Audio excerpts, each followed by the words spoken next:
Or make sure that if you know that they get super nervous when you cheer for them, cheer for somebody else. Ooh, good point. Speaking of cheering for somebody else, let's go ahead and introduce our first matchup of the day. It's going to be Planet Odd taking on Team Liquid. And you mentioned this one, Planet Odd. 2 players, 2 champions, seasonal champions, global seasonal champions coming to this one. And Team Liquid, they got a dog. That's true. His bark is certainly not worse than his bite. It is equally as bad.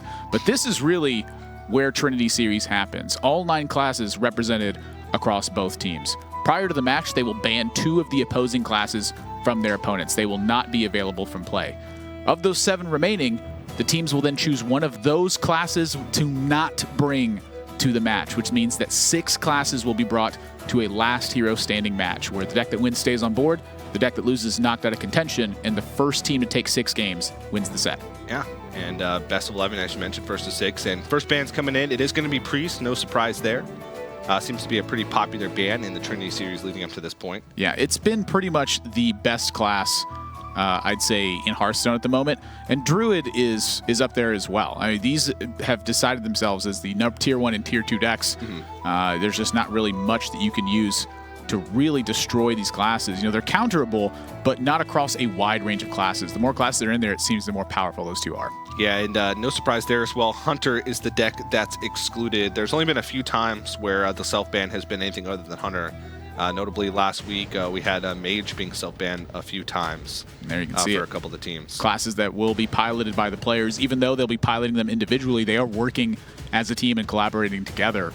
But ultimately, it comes down to that final decision the pilot makes. You know, I think back to that infamous Frozen turn to the Trinity Series finals last year, where Zalay and Chalky did not. Zalay and Chalky did not want to use their second Frostbolt in the Freeze Mage matchup. Frozen made the executive decision, and it cost them a game. Just dome him. Well, he domed an Azure Drake, but domed an Azure Drake. That's right. He just domed him. And taking a look at the side of Team Liquid, Dog piloting Rogue Mage, Show piloting Warlock and Warrior, and Pheno piloting the Shaman and Paladin. They had a lot of success with Warrior last week, that N'Zoth Warrior. Interesting to see if they bring that out, but N'Zoth Warrior, I believe, is like 10-2 in Trinity Series. That's or something ridiculous. Real good. Yeah, I've talked to a lot of the players about Trinity strategy and what decks are performing and why. Mm-hmm. And a lot of them have spoken to the soft reads that they get. You know, they pay close attention to other players' streams in these situations. And if they've been seeing someone stream a lot of a deck, sometimes they will weight their calls towards that matchup and try to hedge their bets in that instance. So, you know, I mean, these guys got to stream. This is part of their income. So if they're streaming their actual practice, yeah. What does that cost you in the long run? You know, Admiral, a lot of people talk about how Orange has the best hair in Hearthstone, but look at these 2 majestic humans. I just like the picture of Sifka in the background. Even though it's clearly 6-0, I like to say it's Stan Sifka. It's clearly Tice. Tice Sifka. Tice Sifka, so. San Taiska.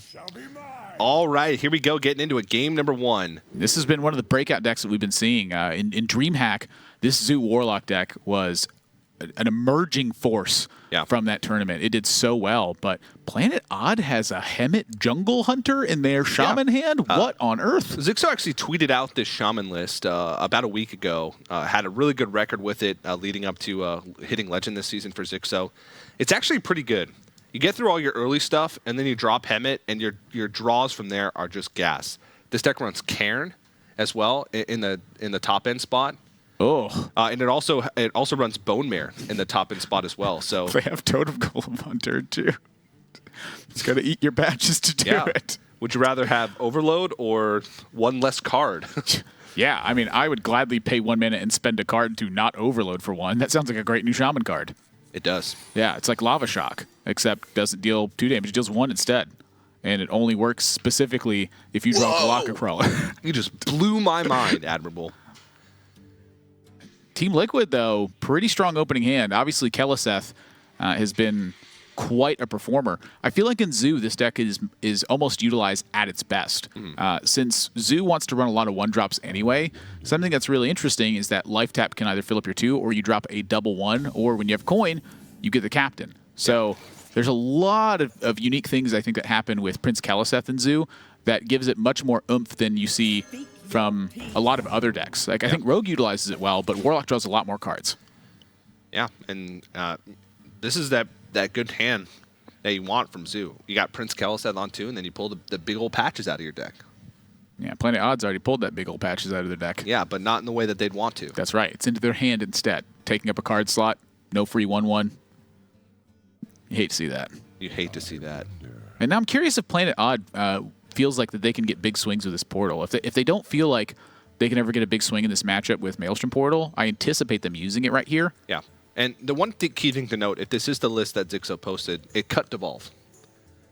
A lot of players hate Devolve right now. Yeah. It does have some good uses in a lot of matchups, but in some matchups it's a dead card. You'd rather have a card that you can play proactively that's not strictly a reactive card.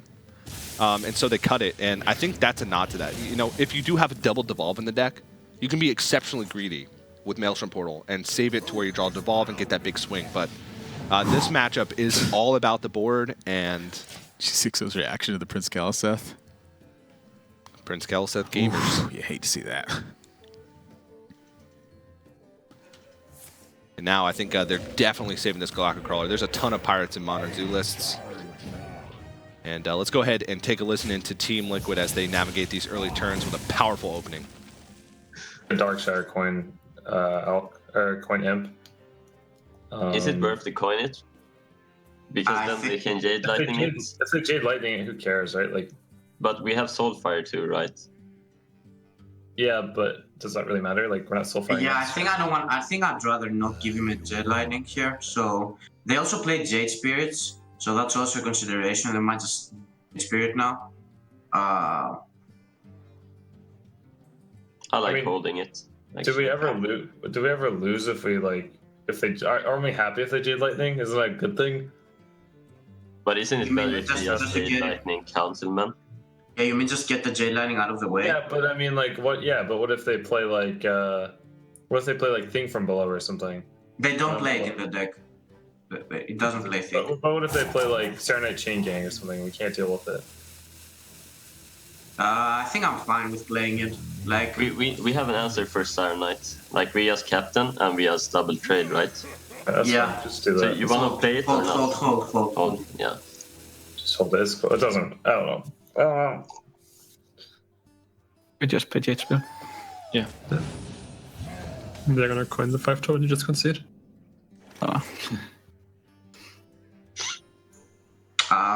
We can't even so far now. I like Malcolm coin Crystal Weaver trade. And it's only weak to Devolve.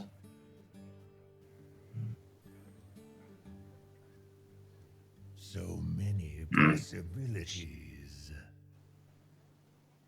They don't run Devolve in this deck, by the way. Exactly. So what do we weak to if we go with it?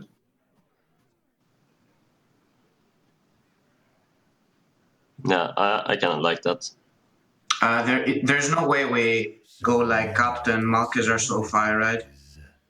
Soulfire 2/3 doesn't really make sense to me.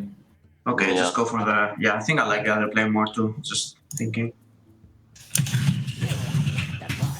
Yeah, also they're both buffed, right? But just one. But yeah, it's still good. It's a 3/5. No, I mean they're buffed from Keleseth. Oh yeah.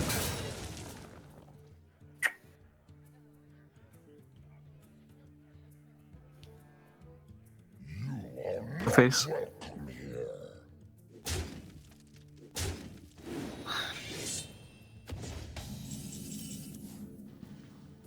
You can see some powerful turns coming up with a Doomguard picked up from Team Liquid. They also have Malkazar's Imp on board. Yeah, this is looking like it's going to be done like dinner pretty quick. Planet Odd had to go face in that situation just because no available spot to do anything advantageous, and that gives Team Liquid a big opening. Now, Team Liquid's hand is super good with Captain and Soulfire as well, so I could still see some deviation here, potentially because of that. A lot of players, they talk about how, do you want a Soulfire first? Do you want a Doomguard first? So many times I've seen the greats of the game run the 50-50 Soulfire and then be asked in hindsight, did you need to Soulfire there? And they go, well, yeah. If I won the Soulfire, the game is over. If I lose the Soulfire, I'd probably still have like a 25 to 30% chance. And so in their head, that's yielding them like, a 60 to 70% win rate. So I can't disagree with him in those situations. Yeah, but a 6-8 with charge. It's a little too good when you got Malxor. A little too good, yeah. And you can tell they're being really patient with the South Sea captain here. I think they realize that Whoa. Hang on. Don't. Yeah, there you go. Well done. Yeah, there you go. Oh, come on. There you go. There you go. All right, but, the curve for playing out is pretty good. It's just, at this point, I think they're just too far behind on the board. This is what Karen is in the deck for. You drop it on 6, you're almost guaranteed to target for Bone Mare on 7. But the big one to look at was just their opening hand. It was fairly miserable with the draw patches in Maelstrom Portal. I don't think that this matchup is necessarily good for Planet Odd either, and it's compounded when Team Liquid draws Prince Kaliseth, because the nature of these matchups is you want to trade a lot. You want to continuously fight for board until you are the one with initiative. From Planet Odd's perspective, they don't get that opportunity when Prince Kaliseth is there, because every single turn there's +1 health and +1 attack, +1 health, +1 attack, and eventually it just adds up to too much. Yeah, and this is sort of the soft punish from Team Liquid for not playing the South Sea captain earlier on in the game. They play around Galactic Crawler, but of course they give themselves a higher likelihood of drawing patches. But they got 17, 18 damage to face this turn if they want. Just jam it. You set your opponent to 2, they got to kill everything the rest of the game. Yeah. Team Liquid's at 27. Yeah, right. You don't win that spot. Yeah. That's just not how the game works. Yeah, right, dude. I mean, sometimes it works that way, and I feel stupid when it does, but... Yeah. They're just going for it. And I'd like the trade on the patches, though. They could push a ton of damage here, but trading away the package, again, strands the Galactic Crawler in Planet Odd's hand. Yeah, that's really been one of their key decisions, is they saw that keep on the left side for Planet Odd. Yeah. I believe they saw a keep. Did they see a keep? I think so. I'm pretty sure that was capped. Even if they didn't, they saw a card that has not been played for many turns that was in the opening hand. So could be a lot of stuff. Either way, I think the patches is better than the value trade. I've been seeing it happen a lot from pro players lately. As Team Liquid takes game number 1, is they actually just trade their weak minions into weak minions of the opposite spot instead of trying to value trade. The value trades have been leaving people vulnerable. So if that's something that you've been doing because it was so powerful in the past, I'd say try changing it up for a bit and see what happens there. Yeah. And Team Liquid takes game number 1 with the Zoo Warlock. So they're going to stick on that. And, if what we've seen in DreamHack in the past week told us a lot, Zoo has a lot of pretty good matchups in the current metagame. And, in the first couple weeks of Trinity Series, I felt like it was Control Warlock all the way. And now Zoo is starting to find its place in the meta. And, maybe Team Liquid can keep going on this Warlock and get a few more wins. Something that I found very unique to this format was it used to be that the slower decks were the ones that had to wait and see how the metagame was evolving. They had to bring the right tools in order to answer what aggressive decks were bringing. And instead, the slower decks have just had very powerful tools. So there were aggro decks that emerged, like Murloc Paladin, for instance, but they were just so powerful that the way to check them was frequency of draws. You had Defile and Hellfire, pretty big staples in Control Warlock. You looked at Mage. Mage had basically the same suit of cards for quite a while now. They were just very good. And since then, we've been seeing the aggressive decks change their tools in order to defeat decks like Priest. It's the first time in a long time that we've had a control-ish style deck as the tier 1 deck instead. So they've started bringing Cobalt Scalebanes and Bittertide Hydras in order to fight. And then people realized when that 5 was so key, they went, wait, what about Doomguard? And then this Zoo deck was eventually put together and emerged as a very powerful deck that's out there. They utilize those neutral packages. People were trying to build it like the old Zoolock, and it wasn't working out. You need that mid-game, late-game punch, and the current meta is all about the board and being able to play decks that get on the board and you can put in that tempo package. We see Firefly, the Pirate package, Cobalt Scalebane, Bone Mare, and just about every of these board-centric decks, and Zoo utilizes those cards really well. Yeah, the neutral tools have been very powerful in this metagame. Planet Odd's going to queue up what looks like a freeze mage, control-y style mage with Mana Worm. Yeah, it's a burn-ish mage, and Ike had this deck in his lineup when he won DreamHack, and it was frequently being banned from his lineup as his matches progressed, and he said that it had a very fantastic success rate versus Zoo in particular. Not really much of a surprise, since Mage has always been a class that puts a lot of pressure on Warlock. The nature of its removal is that it couples as burn, so it's difficult to really find strong situations against it. But this hand, I am a bit worried for Planet Odd. They've drawn Frost Nova and Ice Block really early, and they have Mana Worm Frostbolt. see if they can get some use out of this, but Team Liquid, see if they know what deck this is right off the bat. Firefly. Firefly. Yeah. But don't play the Yeah. The one we yeah.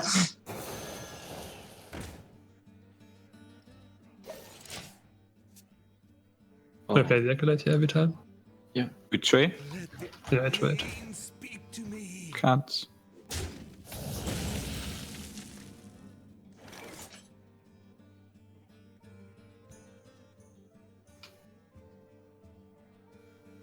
I feel like went face.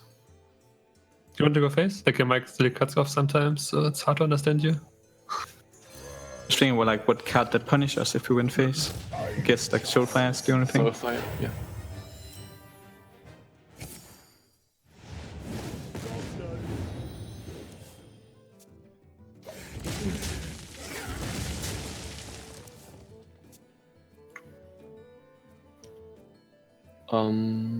So we firewood trade here, or Don't like Fireball, I think. We're gonna Fireball, right? I want to fireball this way. yeah, I like that too. Just gonna 2 need against 1. I think like the 6 damage will run. I don't think so. We have Medivh and stuff. We just need to draw that. Like we have 2 Firelance portals, Medivh, Adex Treasure. Like once we draw them, they just can't remove anything anymore. So we broke Barret.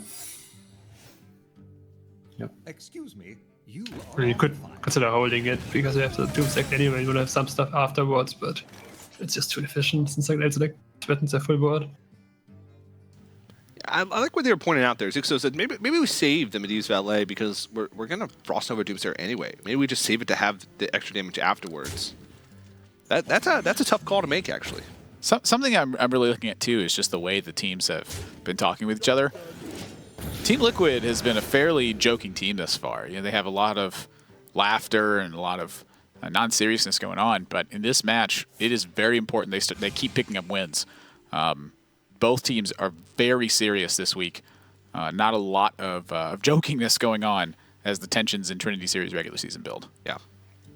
Ooh, these are not the greatest of options from the Primordial Glyph. Glacial Mysteries is basically Nothing. 6 mana, pull an Ice Barrier from your deck. Whoa. Yeah. That's like Mysterious Challenger. Kind of. I think one day that card's going to be good. But Mysterious Challenger was already good, Nathan. Yeah, that's the one I meant. Not Glacial Mysteries. Yeah. I mean, eventually there's going to be like 10 Mage Secrets that you want to pull, right? Yeah. Oh, I guess you can't play that many secrets. Yeah, I'm just wrong. Ignore me. Eventually there's going to be a card. Let's give it a cost of 5/5. That, costs less for each secret that you Yes, summon that game. 5/5 cost. You got to pay 5 mana and 5 health. Oh, that's not a bad idea, actually. It'd be a cool Warlock mechanic. Yeah. Costs just as much health as does mana. A warrior card. Pay 30 health to kill your opponent. So you kill him turn 2 with Arbor up? I don't know. Let's listen to Team Liquid. Let's hear what cards they're thinking of. Firefly over Imp. What's the reason for that? Because if we get a discard mechanic, we can discard the spare Firefly thing, because we're not really wasting a card with Firefly. many possibilities. Yeah, but can't we do that anyway though? Just play it next turn and discard. If he clears the Malx Imp, it's worse for us, right? And so it's better for us to play Firefly first, right? Firefly. Okay, Because just in we're case always- you got like Flame Strike from Glyph, I guess. Oh yeah, it's always like net positive for us. I feel like Yeah, okay, sure. anything from it. I guess we lose a tap if we top deck a Doomguard. Mm-hmm. Oh, Oh, so Now we don't disarray because then we have well, we just Doomsayer Nova. Yeah. Like if they Doomguard it, we just play second cop. oh yeah. I will ping the 4/5 though. The reason is that next turn we can Blizzard, Flame Gazier, Doomsayer if he Doomguards now, so that second Doomguard doesn't kill our second Doomsayer. So I ping a face 4/5. or Willowen. Like they need to draw another Doomguard as well for that. But that is 1 damage. We get it secured clear. Like I'm pinging the 4/5. Otherwise, we just Doomguard to Doomguard if he has it, and we just lose our board. They have a full board. Yeah, one damage doesn't matter. Thanks, Surrender.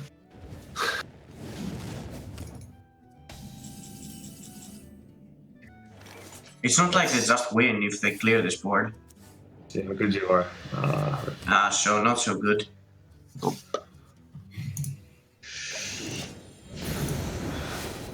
I mean, yeah, if they made Div or something now, we're in a very bad spot. And we heard 6-0 talking about Medivh prior to this point. Fino's already thinking about it. I like it.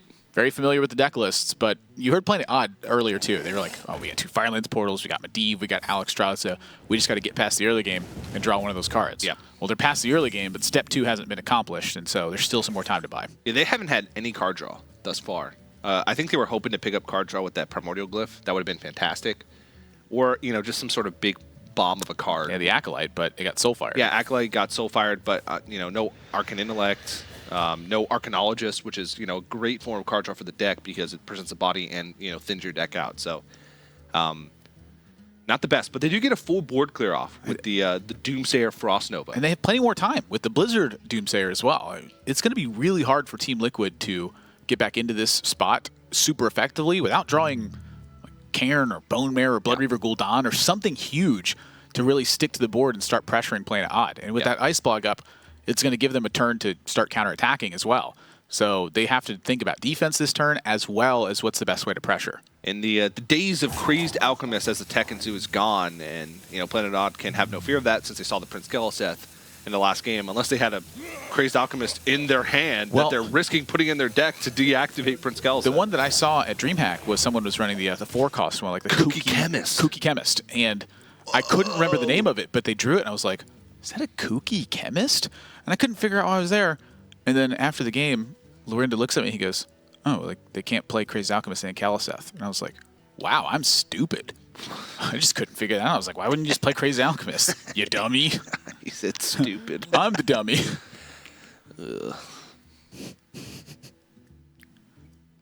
This is a threatening board position. Yeah, so much. Do you want to counterattack?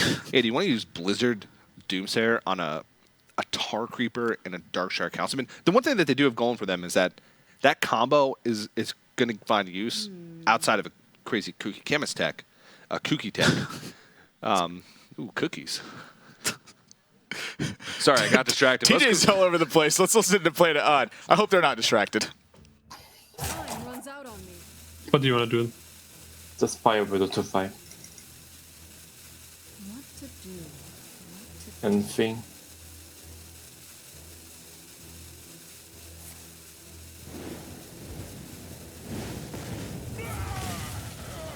Alright, let's play around it then.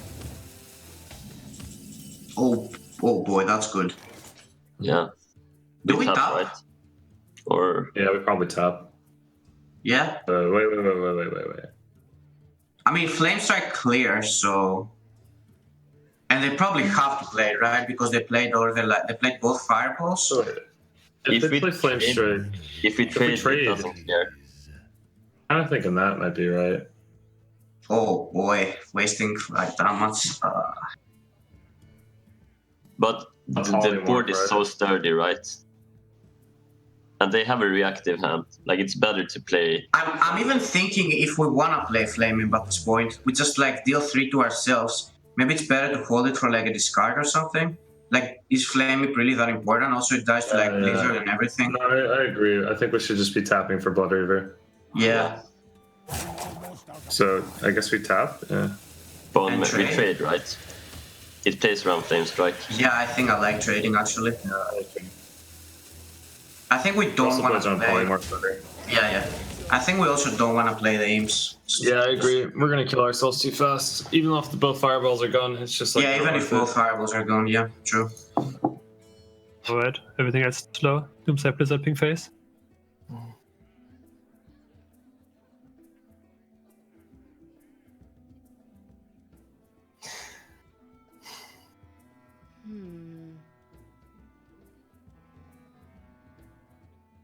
Too better.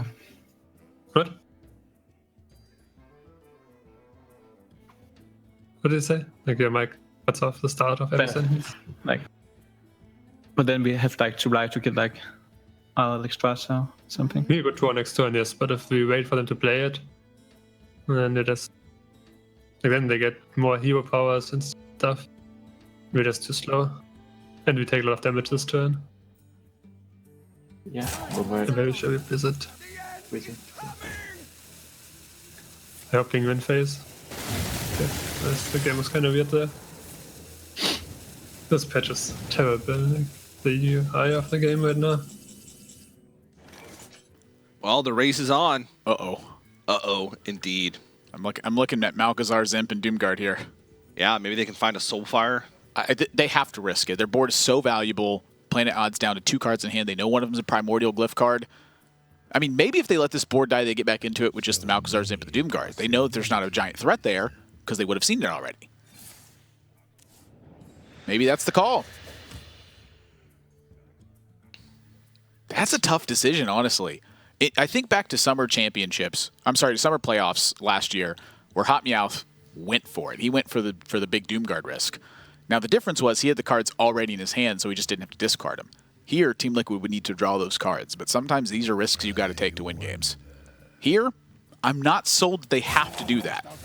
Yeah, you heard them talking about how Flame Imp is pretty much a dead card. They don't want to play the Imps. They said, well, we're going to kill ourselves too fast. They do need a pressure, though. I don't know. But now they don't really have time to evaluate the draw. They need to go. This actually has a pretty hefty animation on the Malkazar Zimp. Well, they draw Blood Reaver Gul'dan, and that's really the big one, I think, to have happen here. Yeah. Is they get the Doomguard in the death pool, yeah. So that way it comes back from the Blood Reaver Gul'dan. That was the other side of this they were thinking about. Very smart play. Yeah, and now they but however, they can start outpacing. They play the Blood Reaver Gul'dan, they gain 5 immediately and then 3 a turn. I don't think Planet Odd's going to have the damage to be able to push through that. They need damage draws every single draw from here on out because that's 3 health swing a turn. But now let's go ahead and listen to Planet Odd and see if they have much hopes now that they see Blood Reaver Gul'dan come onto the board.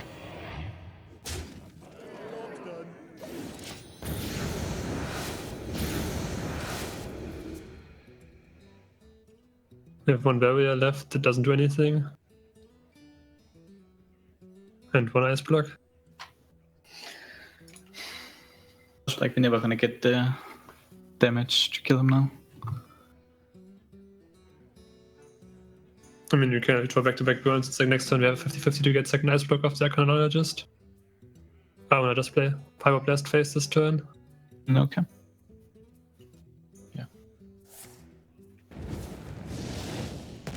I don't think they're gonna win this. Alright. Because it's so slow every time. 5 and then 4 in and then bite him. Yeah. Make sure you're able to bite him, otherwise it's a kill for Fuck him.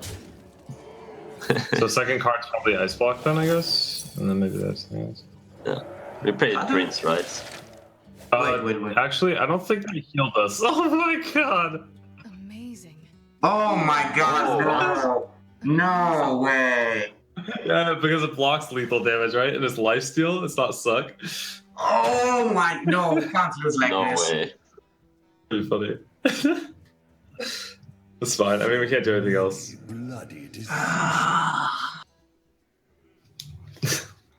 I even wanted to say we should wait, see how we get them. Fuck.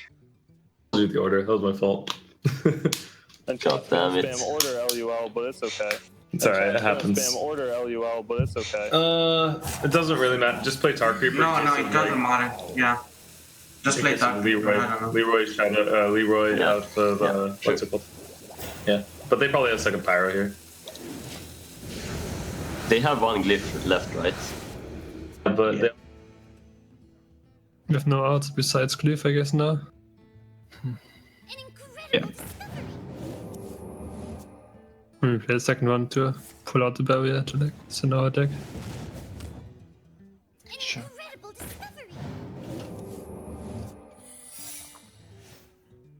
Okay, so bite the minion this Yeah. time. Bite the minion, so Fuck the please. minion. I'm begging you. It was my fault from before. It's okay. It's okay. Alright.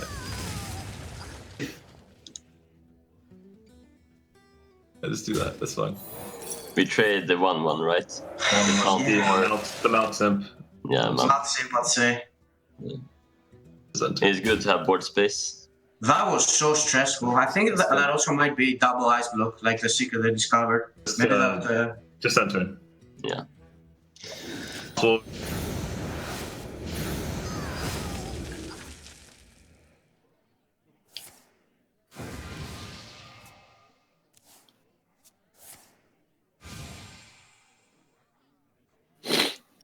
It's Batman. It's 1 turn too late. What did you say? SAP is Batman.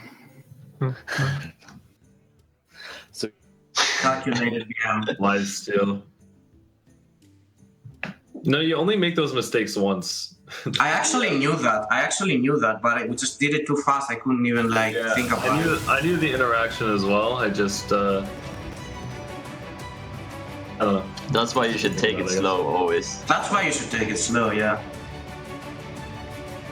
Yeah, I mean, sometimes you really got to take it slow, but, you know, as the wise dog once said. Well, but it's okay. And chat's gonna spam order LUL, but it's okay. Yeah, It's okay. I mean, in this spot, it is okay because they still managed to win. Well, it is okay, but that's the kind of situation that can cost you games. That was a giant blunder from Team Liquid, and there's no way to slice it. Now, the one benefit they had is they'd already seen Pyroblast, so the punish is quite low, limited to Fireball, Yeah. Medivh's Valet Frostbolt, or to Primordial Glyph out. But there's a situation there where they only lost to Primordial Glyph. They would have gone up to 12, and then Planet Odd would have needed exactly Primordial Glyph into Pyroblast. Yeah, but, you know, that's a tough thing to spot in that situation. You know, Team Liquid was worried that Primordial Glyph card, you know, what it was. It was in the hand for such a long time. Fendo even said, you know, maybe it's Ice Block. Maybe it's a third Ice Block. They were a solid read. They were worried. I was stressed. I was worried, and I could see that they only lost to, like, one card. Yeah. I'm like, not like this. Yeah. That's the worst way that's going to happen. But keep in mind, this is last year's standing. You know, Planet Odd queued up that deck because they thought it had a good matchup against the Zoo Warlock, and they still lost. So, and I agree it does, but look at what their late draws were. They never found the Medivh in time. They never found Alexstrasza. They never saw a Firelands portal. Any one of those cards, I think, would have put them in a massive endgame advantage. Yeah, and you can see Team Liquid's win percentage here with the classes across the board. Warrior, I think last week, you know, that really carried their Warrior score, and they've been having a ton of success with Warlock as well. So definitely something to note there. You can see the Trinity Series average, the white line. That's what, across the board, it's been for most teams. So performing well above average with a number of decks and slightly below with Paladin. Paladin, to me, has really been the standout performer in Trinity Series, as you can see, of course, just by the average win percentage. Yeah. I think that's a big surprise considering Murloc Warleader took the hit of losing the health buff. And since then, it's just been a dominant deck. Against a wide range of classes, Gentle Megasaur is a lot harder to contain. Yeah, it's not just played as much anymore, which is, you know, kind of weird to me because it continues to, even on ladder, boast a strong win rate. And it's just kind of, it's got a big toolkit. Just powerful. Yeah. It's got the Murloc early on. It also has, you know, some powerful mid-game tools and some powerful board tools with Sunkeeper Tarim and then Tyrion in the top end. So I mean, I've been seeing players cut Tyrion and go for Lich King instead just because they want a bigger minion. Yeah. I'm like, can you really get any bigger than this? I mean, even recently, I've seen some players add in Uther afterwards just to get an immediate weapon to start swinging with. They go, well, I want my Tyrion to die, so I'll just play Uther and get the lifesteal instead. Yeah, and Planet Odd, now that the mage is gone for them, you know, do they have a second game plan to go up against the Zoo Warlock? What are they going to pick for themselves? Poor Six, I was just going to have to sit there and talk the whole time. I know, unlucky. Oh, we'll get him out of the way earlier. Let the champions play. Ouch! I felt that one before I even said it. Jeez. Sorry, Zixo. Not sorry. Sorry, not sorry. But yeah, it's going to be on Hoy and Surrender. You know, a lot of it does matter. It's a team effort. It is a team format. They're playing together. They're communicating together. But at the end of the day, the pilot is the one that makes those final decisions. Yeah, and I honestly, I have to feel a little bit for Planet Odd. I feel like in almost every week of Trinity Series, they've had a spot where something has just really gone awry. In game number 1, they drew the patches early on. They drew an Evolve early on. They never got a strong Galactic Crawler target. In game 2, they make it all the way to like turn 15. They never see a single one of their top-end threats. And there's, again, 2 Firelands Portal, Medivh Alexstrasza. So over 10% of their deck is dedicated to that, and not even close. They missed a big card draw in the early game with Arcane Intellect. The Acolyte of Pain got checked super early. A lot of stuff just hasn't been going their way. Yeah, and you can see Planet Odd's win percentage here, struggling with Mage and Shaman as the two big ones. Their mage draws have been unspectacular. Again, I've watched pretty much every single game in Trinity Series. I think that Planet Odd has some of the lowest level of average outcomes next to, I would say, Team Love You Lots. Wow, and look at that. That tells a big story. That's the Trinity Series average. Every single one of their decks besides Warlock floating below the average, and Priest, I suppose. Yeah, Priest is about, Priest has gotten through like 3 total games, or 2 total games, I think, in Trinity Series. Yeah. But that one's too strong. Don't let that through. Struggling with Paladin, struggling with Mage, struggling with Shaman, sort of those 3 decks that aren't at the very top of the meta, but that you need to find those wins with in those stages. And you can see Surrender getting ready. Looks like he's going to be coming out next for Planet Odd. And Show still on that Warlock, continuing to do some work. Very UC. Yeah, very UC indeed. I've been watching a lot of Surrender stream lately, and he has been so focused on refining deck lists and just taking out one little card to add into something powerful, one more card here to add in something powerful. And his play has just been super on point. Like, I was watching him play, and I saw one of his facial reactions when he missed a point of damage somewhere, and he was very upset with it. He's not a player who likes to misstep whatsoever. He's kind of a perfectionist when it comes to Hearthstone. Oh yeah, and rightfully so. I mean, that's his craft. When we talked to him at Summer Champs, he talked a lot about how he wanted to be known as one of the greatest players in the world, but how big a role his teammates played in doing that. He's not in this for self-glory. He's in it for the team effort. Heartwarming. Really is. TJ's face is super sarcastic when he says that to me.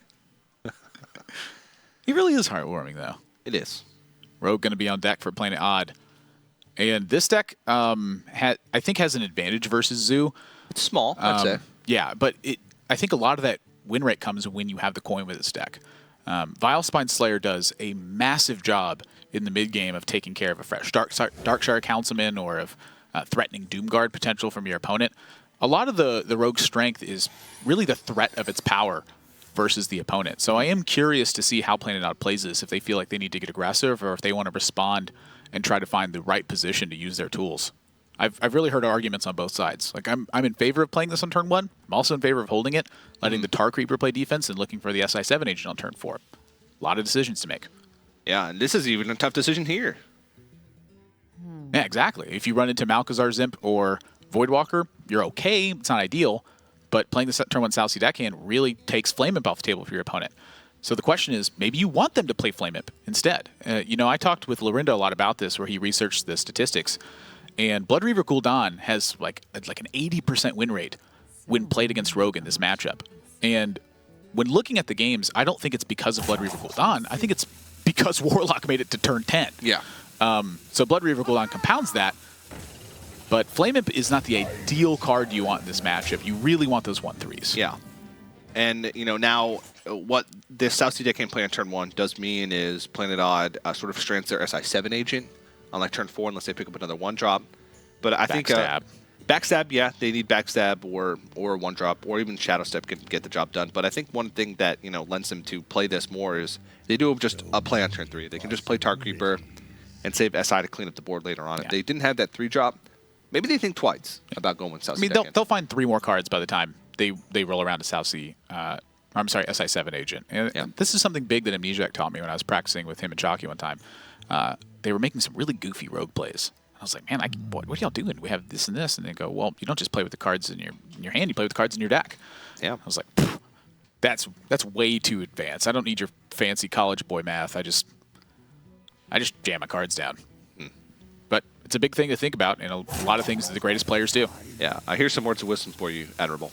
Play with the cards on the board, not with the cards in your hand. Not just the cards that are dead. Yeah. Gul'dan, I'm looking at you. All right, well, let's go ahead and listen to Planet Odd as we get through this early game. They got an double trade here? Yes. I mean, I guess we could go face with the deckhand. How do we get punished for going face with the deckhand? Voidwalker or Voidwalker? Crosshair patches? What was the second one you said? No patches. One to pass. Oh. Yeah, one to fight it. Like, I don't think that Voidwalker as a punish because we can still just deck and trade our deckhand into that instead. But I can see that Patches punishes us, so I'm fine with trading.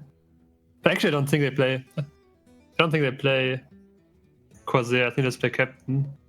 But they could still like have drawn Patches, I guess. I think we go face with the deckhand.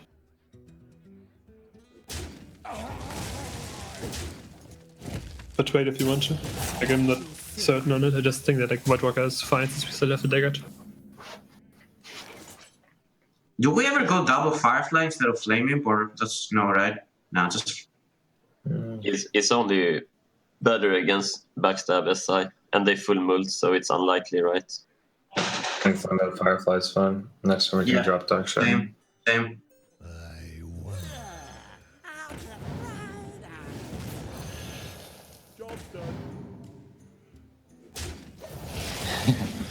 GG.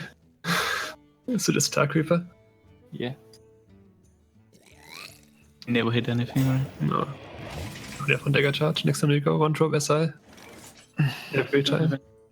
Yeah, I think so. And pass, right? Yeah. Whoa, don't just cancel one, right? Yeah. And pass, right? Yeah.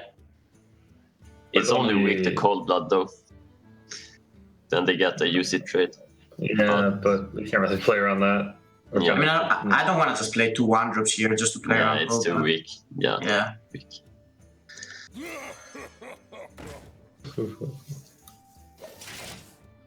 Not me either. Yeah, me either. Lots of deliberation going on for Team Liquid. You know, Tar Creeper really put a wrench in their plans. It's a tough card to just trade through in a matchup that's entirely about the board. You don't want to trade away all of your board just to deal with 1 3-drop in. Planetod does have that SI7 agent stranded. They're currently drawing very heavy with a lot of their top end already. Vile Spine Slayer, Cairn, and Bittertide Hydra in the hand. Yeah, the Bittertide might have been the reason they were reluctant to queue this up immediately. It's a card that does very well versus slower decks, but against faster decks, not really the greatest at, you know, if you're turn 5 and you're even or slightly behind, plopping it down and taking control, it usually compounds the issue rather than helps solve it. So I think that could have been a contributing factor here, but they have been fairly punished for using that South Sea deckhand early on. You know, they got to trade off some of the damage, but now they don't have the SI7 agent turn. So, you know, the benefit was they got the early game. Downside of it, don't get this combo. You know, how much damage could they have taken to just end up with a stronger board position? That's tough to say. It's tough to have that much hindsight. And now, the veteran, Acarus veteran, is that right? I've always been afraid to say the first word of this because I don't know how it's pronounced. I believe it's Acarius. It's definitely not that. But that's a big punish. 2 Councilmen is going to be very difficult for Planet Odd to handle, and Cobalt Scalebane alongside the Bittertide Hydra. Very heavy deck. Let's listen to Planet Odd and see if they have hopes of recovery. 0-6, the dream.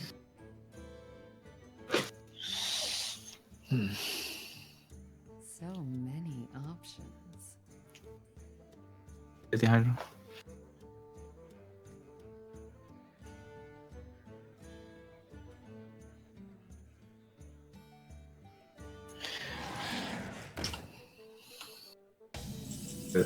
Yeah.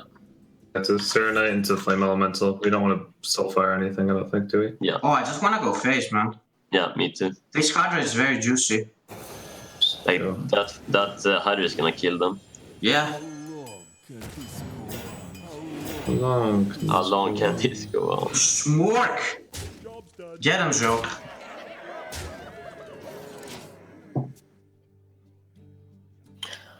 I just bottom right. Yeah.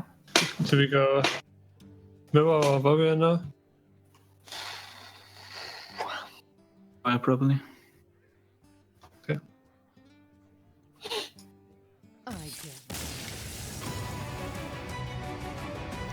Wow, and a quick win again for Team Liquid as they move up 3-0, and I have to feel like Planet Odd is running out of stuff to deal with the Zoo. I mean, this is 3-0. We've been here for not that long so far, and you heard Sixo say it. 0-6, the dream. The dream. Yeah, be the dream for Team Liquid, but not nightmare. necessarily for Planet Odd. And again, still every deck available to Team Liquid. And they're going to keep going with that Zoo Warlock, just showing how strong it is in the current meta. Just keep your own Zoo Warlock. What's going on? Yeah, well, I don't know. Maybe they don't have it, but I feel like possible. I feel like they would have queued up a Control Warlock by now. I don't know. It feels like it has a pretty good matchup. Well, that's the thing. Doomguard is really the heavy-hitting card. You know, a lot of times Control Warlock operates off, you play a thing, I kill a thing. You play 2 things, I kill 2 things. Doomguard is the one that hits them and requires a specific answer. You need to have Siphon Soul to answer that Doomguard. It just doesn't work that well. Yeah. So we'll see what Planet Odd's going to queue up. But in the meantime, we'd like to show you guys a new feature that we're introducing into the Trinity Series. And we actually have a soundboard, so we can play some pretty fun sounds throughout the broadcast. Really make your Hearthstone experience more immersive. So we have things like this, for example. Amazing. Ooh, it's amazing. It's a pretty good one. Or, you know, something like this. I'm sorry. Which, of course, comes after an ill-timed soundbite. Yeah. And we also have, you know, something like this.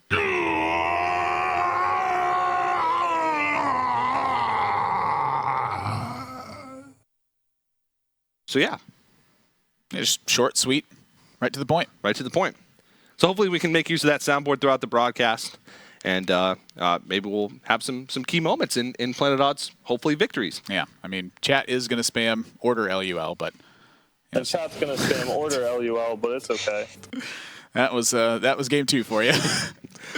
That's right. You might not see another one of those today. I think that small spot from Team Liquid may have perked them up a little bit. Yeah. But this is starting to look pretty grim, and you know the way last year's standing works is it's quite snowballing. You usually plan to have a counter for each deck, so the more decks you throw into a deck that's beating you, the less chance you have of beating it as the match goes on, because you're theoretically choosing decks that you think have good matchups. Now, there's some depth to it. Sometimes you have a good matchup against a deck, but that deck's also your counter to another deck in your opponent's lineup, so you want to save it and use it as sort of an emergency. But this is break glass in case of Zoo emergency right now. Right, and something that I've talked with a lot of players about with last year's standing, and it's specifically in a wide range of deck format, is oftentimes the teams have a strategy for how they want to eliminate opposing decks, and then they have one deck left where the opponent's team does not have a counter to it. They call it a sweeper deck. The goal of that deck is to be favored for the remainder of those matchups. So it's something that doesn't suit well versus the very, very top decks of the format. But if you can go back and forth with those until your opponent's out of those top decks, then that one answer performs super strong. And that honestly, for a lot of teams, has been Zoth Warrior in Trinity Series. Yeah, and it's potential that Planet Odd could have it. I think that might have been the reason they haven't queued up the Warlock. They wanted Warlock to be their sweeper. It could be, but let's go ahead and take a look at the total Warlock wins for each of these teams. And with the few Zoo wins that Team Liquid has pieced together in this series, they currently top the charts on Warlock wins. But it seems like a deck that each team has found at least some success with. Now, we are into the 4th week, so if you think they play Warlock once a week, then Planet Odd and Team Liquid are really the only two that sort of stand out among the rest. Yeah. Misfits with Stan Cifka, I believe Warlock is Stan Cifka's favorite class, if I remember talking to him correctly about it. That guy brews up some crazy stuff. Yeah. But they have been fairly unsuccessful with their Warlock builds so far in Trinity Series. A lot of them have looked like they just can't quite turn the corner.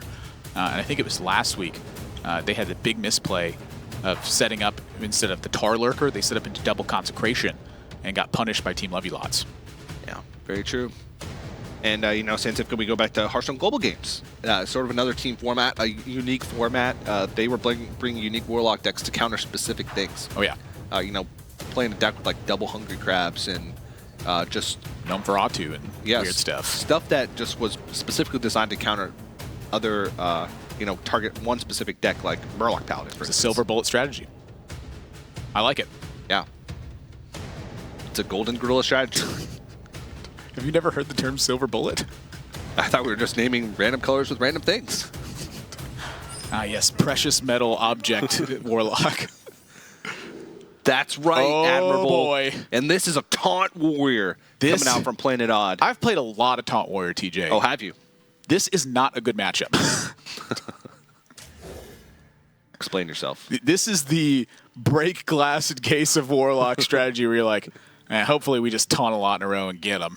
Yeah, this is when you break the glass, punch through, take out the fire extinguisher. But you've cut your hand up. And it's a rubber fire extinguisher that doesn't work. They tricked the fire marshal. It's expired in 98. Yeah. Nijak was barely born. Wait, was he born? No. Oh, yeah. He was born in 2000. Yeah, 17 this year. I love how we just kept calling him 15 for so long. And it was like, it's been like 2 years now. Like, how much longer is he 50? He's like saving up his birthdays. He's going to unleash them all at once. He's 12 going on 20.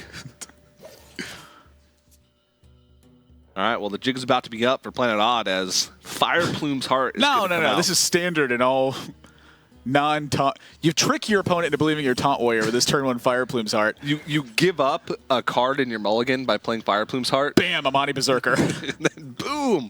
Cool Tasket, 5 to the dome. That's when you conceal it even further. You play like Fire War X Armorsmith, but then you drop the Pirates. Drop the Pirates. Yeah, don't touch that. Don't touch that. Yeah, don't do that with Fire Plume's Heart and Pirates. Bad idea. Bad idea. Is it a bad idea? I mean, you could really trick some people if they don't know what's going on. Oh, then you could play Dread Corsair, Saronite Chain Gang, Tar Creeper. There's got to be some more taunts you can play to get that active. Let's listen to Planet Odd as they get these early games underway. See if they're thinking they're good. Like Kongul? Or just hero power pairs. Like, you don't want to play the Armorsmith for sure. But I guess hero power pairs is fine. What do you think? Important, so. I just heard important. The settings, but it annoys me. But do you even think they're gonna double trade into the Armorsmith with the 2-1?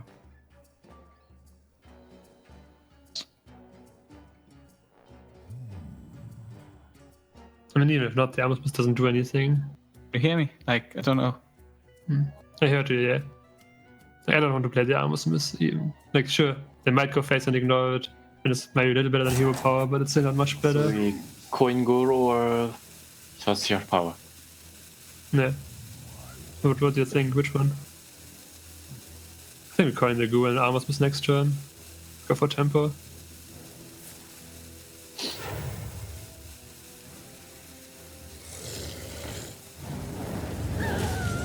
This is tap time. Tap. Yep. How do you feel about just jamming it? Soulfire, right? Let's think about it.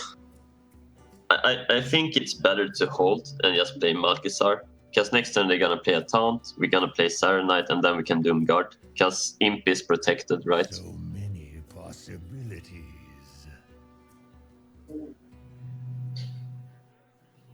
Hit face with the thing, so you don't need to do that. Imp is protected. Let's see. We play Serenite next turn. What if we just jump Imp now? So we have it, so we can go like well, we Saronite. would. Yeah. That's the debate is between Soulfire and Imp right now. I don't think I like Soulfire. Yeah, I like Imp more. That's fine because we have Serenite.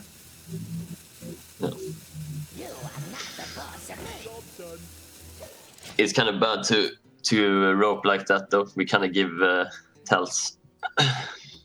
Not really. We could have just think we have more 1-drops. Yeah, but we're telling them we have another 1-drop here, right? Yeah, which we don't. I mean, we have some.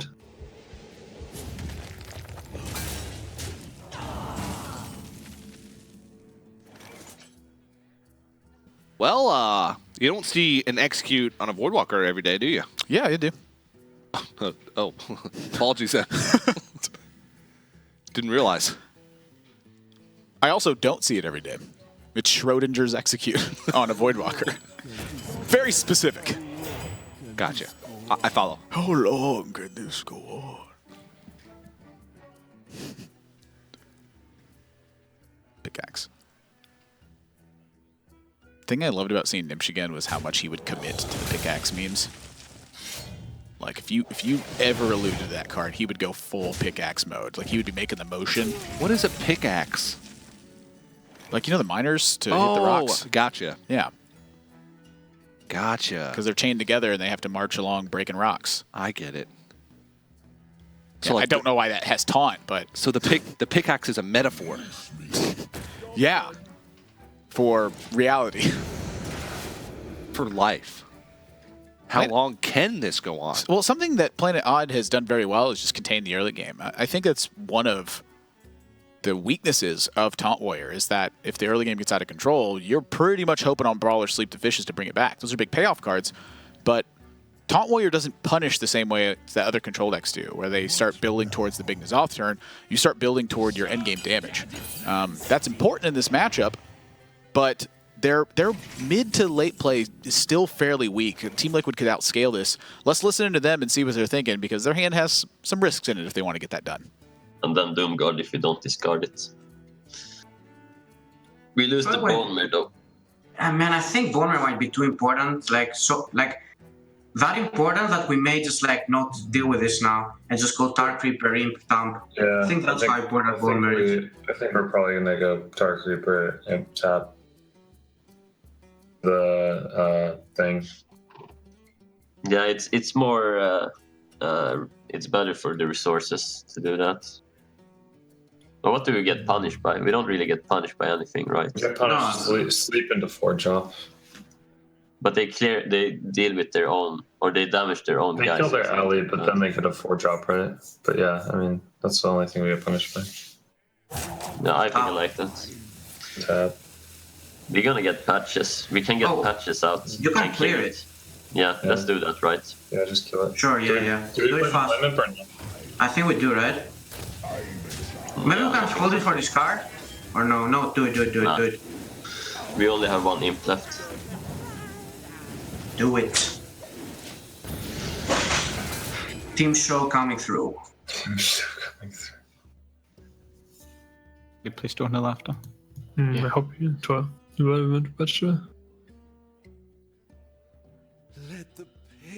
prefer Whirlwind afterwards. I believe in you, Oi.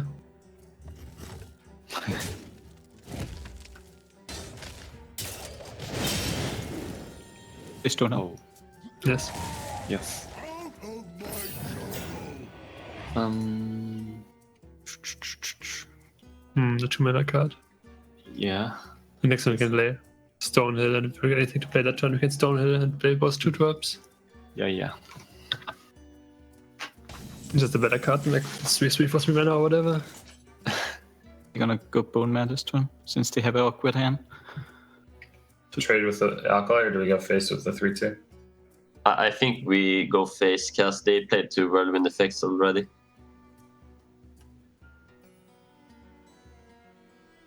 It's unlikely they have another Ghoul or a Razor, right? Yeah, I think I like going face more too. Sure, go face. Which one do you buff? You buff the...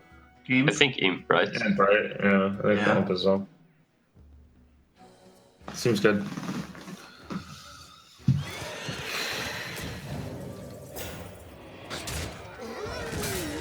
Bone Mare is very important. Bone Mare is really good. Yeah, it is really hard to deal with. Bone Mare is really hard. Hard to deal with. Bone Jack Horseman. Bone Man Horse Imp. I'm looking at Brawl. But they still just put a bunch of taunts in the way. I don't know. And this is what I mean by this matchup's hard, is I feel like everything I do is just a colossal risk. Pain Man, Acolyte of. Trying to provide some sort of analysis. This is a difficult turn. I will not allow it. Ooh, that's a dangerous card. Dirty Rat. Yeah, don't play that one in this matchup. Really good with Brawl, but I don't think it's the time to pull the trigger just yet. Now that's interesting. The Cornered Sentry helps the Brawl. Serenite Chain Gang gives them multiple defensive spots. Stonehill Defender gives them card advantage. That is a really weird choice. Yeah, I think they already have Dirty Rat to help the Brawl. They already have enough taunts, but I guess you go with Cornered Sentry. It is a cheap taunt, so that can get him closer to completing the quest. Something to know. But let's go ahead and listen into Team Liquid. Tough turn to navigate. Let's see how they want to handle it. Yeah. I think we just jam Doomguard, or we go with just Doomguard tap. Or Doomguard, and if we don't just cut the Soulfire, then we can Soulfire. Wait, don't we just go top Soulfire Doomguard? No? Well, what if we discard the Doomguard? I'm just asking if the risk is worth it or not. I like tap more. It's only Gul'dan, right? Well, it's Gul'dan and Bone Mare, right? We don't care if we discard Bone Mare, right? Okay. Do you think so? But what do we Soulfire then? The 1-2. We Right. Soulfire the 1-3 and trade in the 3-2, and then just go face the rest, right? Yeah. Yeah, I like that.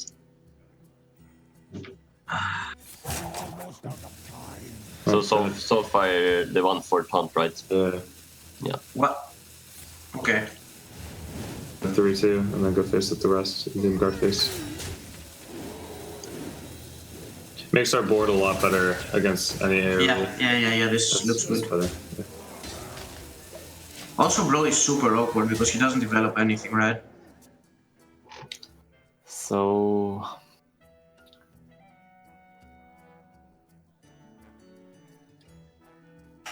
Primal Trick is not like that bad. what about red? I discarded Huh? Chain Gang, Captain, and 5-4. There's a good chance that the other last card is like second Doomguard or something.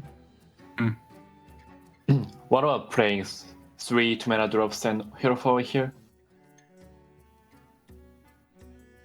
3 2-mana drops. Yeah. So you get 4 armor, but like actually, 2/6s seem pretty good against the 5/5s. Yeah. First, we're gonna Dirty Rat. Think so. Okay. What if it's like something bad with Brawl? I think it's fine. Play all the two. Let's play all the drops now and Hero Power. Do we attack? I think we attacked with the attacked with the 3/5 after playing the second armor smith. Yeah, 2 armor this seems. Wins. All right. So. Oh snap! All right, we're tapping no matter what, so start with tap, so we have more information. Okay. That's not lethal. It's not, All right. right? No We way. start with killing a pleb off on 2/6, right? 7-3 into the 2/6, no? Yeah. Oh, no, what's wait, happening? no. So, but pleb is also going in no matter what. So pleb goes in. Yeah, pleb goes in. And 7-3, And then- right? Hold on, no. The 7-3 might not go in, right?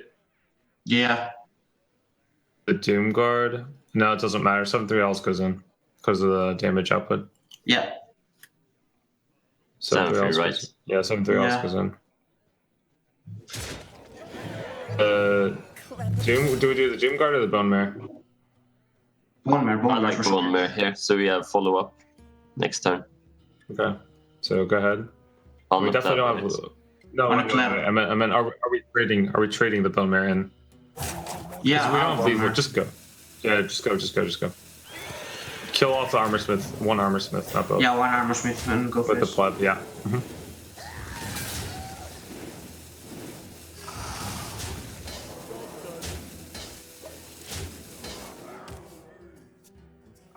So we red pro here. I think we brawl first. And then red. I think we attack 3-4 first. Yes, sure. But we right after the brawl. So like they just have one random card. They tapped into it and they would always play Bone Mare there. So it's like we have a read. That's a good chance that it's Gul'dan. And then if it's Gul'dan, obviously it's bad for us, but we don't want to give them the free dirty red.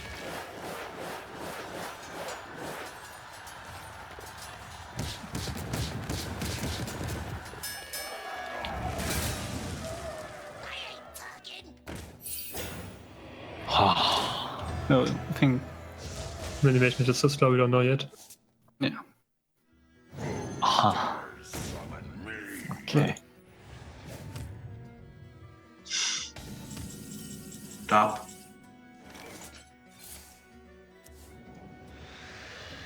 Alright, Jed Lord. So which one do we trade We play in? the Imp or not? I don't think we play it, right?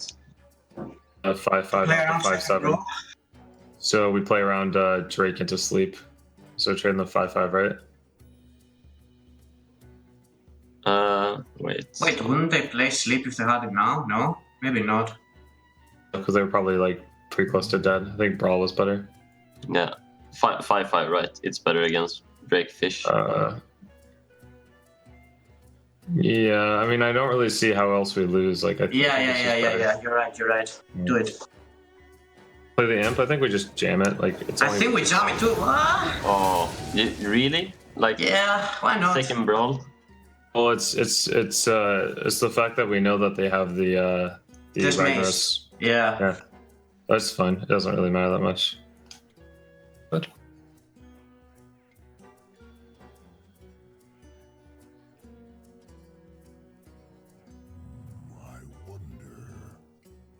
Sure, we trade with the ribbon first. yeah, I think he's right. Yeah.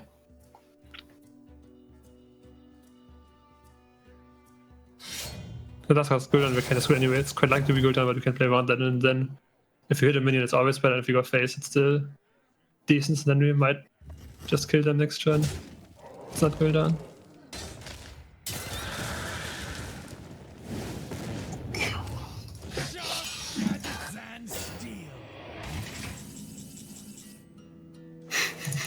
Do we tap? I think we tap. Yeah, we tapped. Yeah, because they can set up lethal anyways with the Sulfuras. Alright, everything right? Yeah. Or not? I think. Double bump, right? Yeah. Yep. Team show. Damn, that was so bad that we didn't play the imp actually. Yeah. It costs us a little bit of health, maybe. Some. Well, Yeah. don't play the Acolyte first, that's too greedy. Actually, wait. Like, they have to have the 1-5 for Doomguard survive for us not to have Lisa. But I mean, then we just hero power Acolyte always. So it's fine. Yeah, attack that first, then hero power. We're back. We're afraid.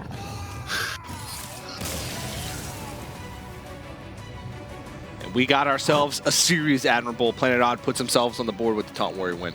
I was fearing that it was going to fall apart there at the end. Yeah. The Dirty Rat Brawl was really interesting to me.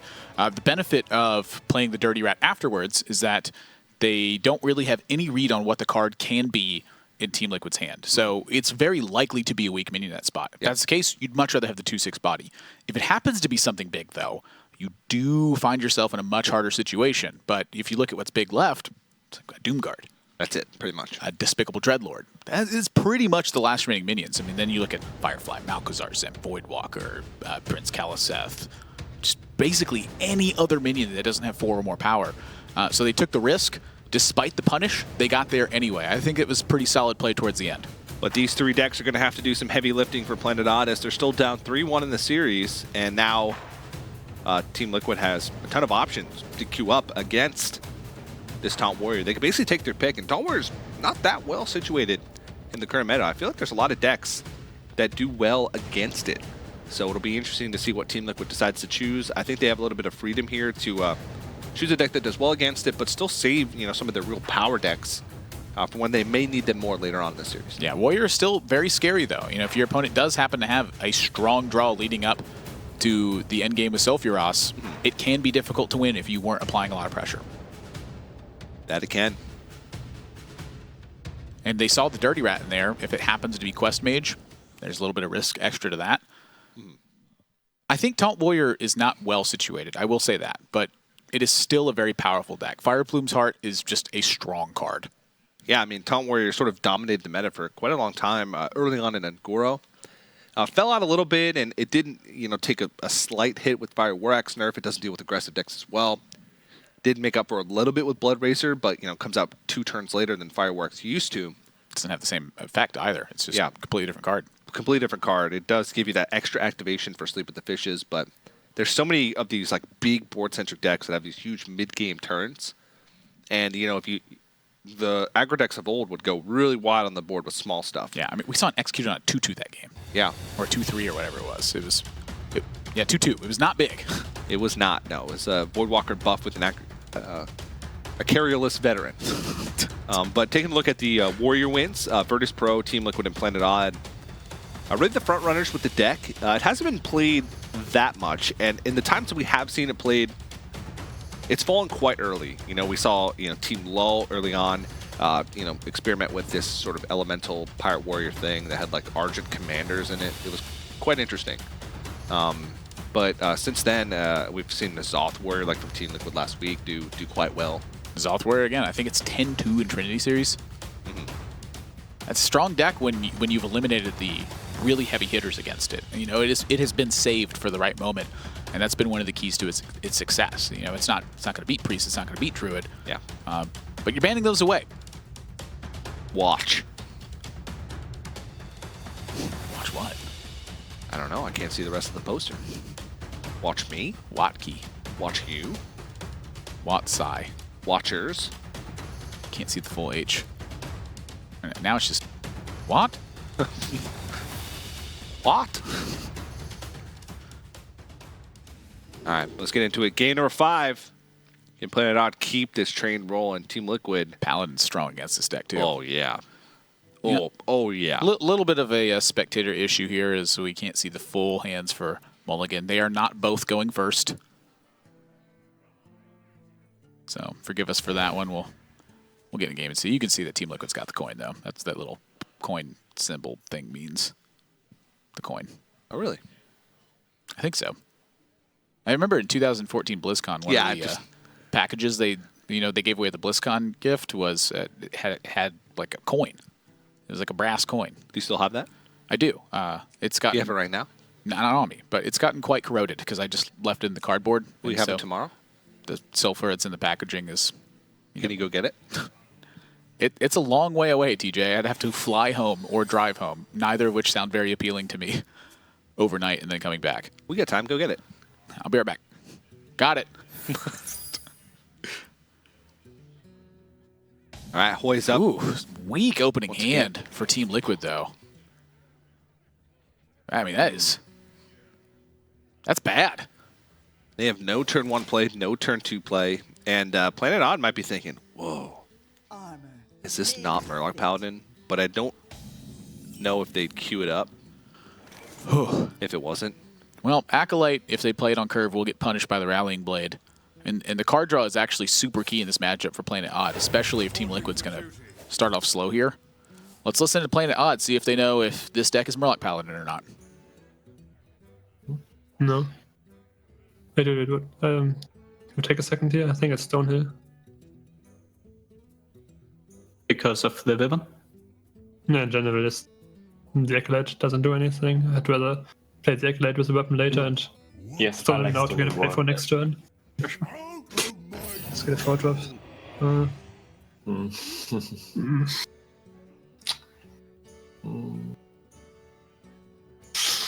Maybe Sulisana, Silverbaker. I think we just take the 6-mana card because it's the only one we can ever afford to play. We're never gonna play the 1/4 over Acolyte, and I don't like playing a 5-mana 4 drop.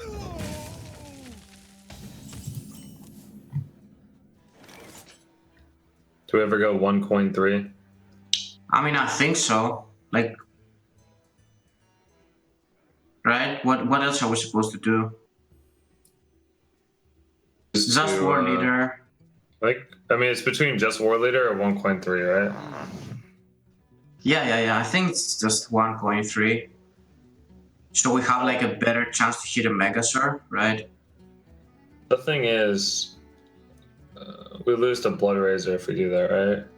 Okay, so the one card they kept is a 3. It's either Dark Reaper or Stonehill, let's say Dark Reaper. And then one card they have is a Taunt they discovered. So I don't know if I want to play around the weapon now, right? We're pretty behind, I guess. Go for it. I'm down. I mean, what else are we coining? I don't think we... Yeah, we're not going to get a board, so it doesn't really matter. Just go with 1 coin 3. It's fine. Sure. But it kind of sucks that we don't get Shield. Health would be nice. Yeah, Shield would really be nice. So, if he has a... I like the War Leader, then trade the Stonehill in. Yep.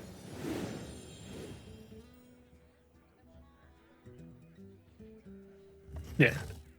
Don't need to rope that.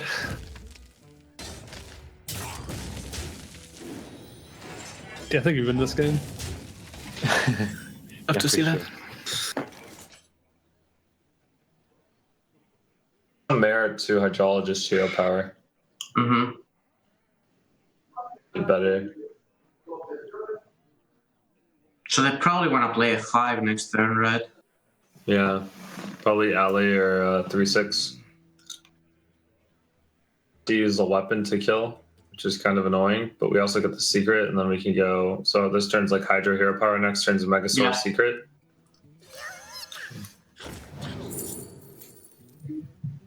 It's between Redemption and Noble, right? Oh, why not Repentance? They probably play a big 5 now, no? Or Repentance right now? Can't even play it now. I mean, it's kind of obvious that we pick Repentance if we play now, though, right? Yeah. Move quickly. Just Redemption and Hero Power? Yeah, I like Redemption.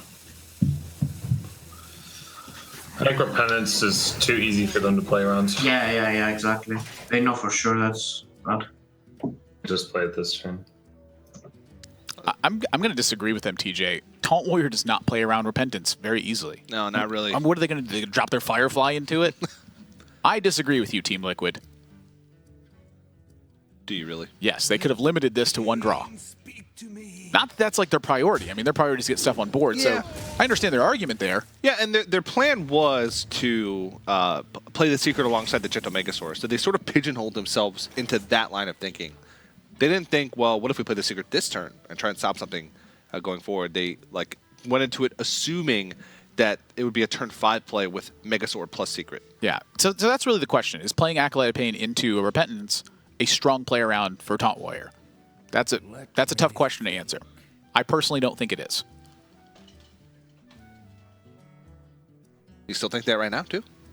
Yes, I will continue to think that until I see them utilize this Redemption to very good effect. And even when that happens, I'm still going with the Repentance play. What did that 1/1 really do? What is this Redemption really doing? What about now? Still? Yeah. I mean, I guess they limit the Acolyte here to 1 draw anyway. I was very surprised that Planet Odd didn't just use their board in that position. Again, Take the guaranteed 2 and what's a 1/1? sack their 2/1/1s? Yeah, what's a 1/1 going to do? I don't know. This is why I'm casting instead of playing these games, is because I'm great at understanding the benefits and consequences of these plays. I'm just really bad at determining which of those is actually better. You're great at having a beard and talking through it. Oh, yeah. It's actually the beard that's talking. I'm attached to the beard. I don't even have a mouth. Admiral doesn't have a beard. That beard has an Admirable. That's true. Taram's a great play. Eat it up. And they get the weapon hit. Such synergy. Wow. Wow. Let's listen and Planet Odd. Their plays are running a bit thin. The menagerie is for guests only.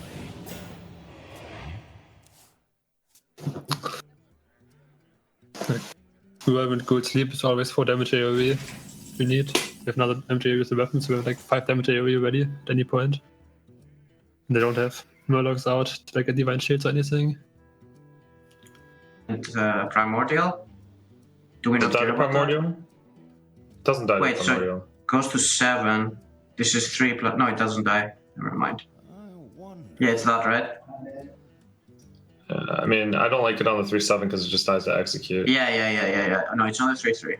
3/3, yeah. 3/3 trade, 3/7 face. It's the only thing that makes sense to me. Oh, probably I shouldn't play the top deck one because they know our hand is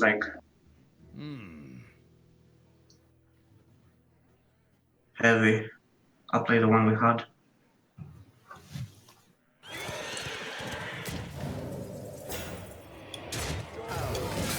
I mean, they can face tank it, but we don't really care about that, I don't think. Yeah, same. 7. Yeah, we don't have to use Whirlwind, Ryan. No, just Sleep Ghoul. So we just make sure they're not messing up. It goes to 4. We need So we attack. We hit the Ghoul, 3/7. We hit the 3/7 first, right? Yes. Then we Ghoul, then we Stonehill, then we sleep.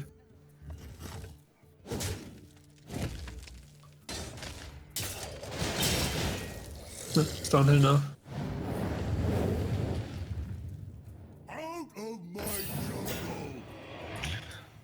I like cheap tones. Does Taunt on a Kassoon matter? Like,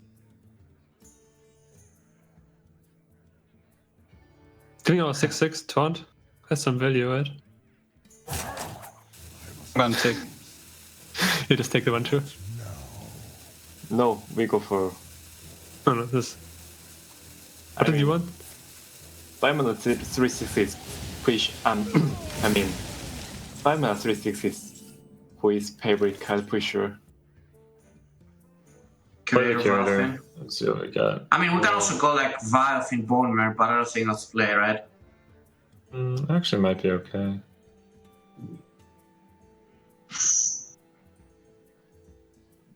Wouldn't we rather get Bone Mare with charge? Like, get a trade or something? Yeah. The menagerie is The question is it Valfin or Redemption?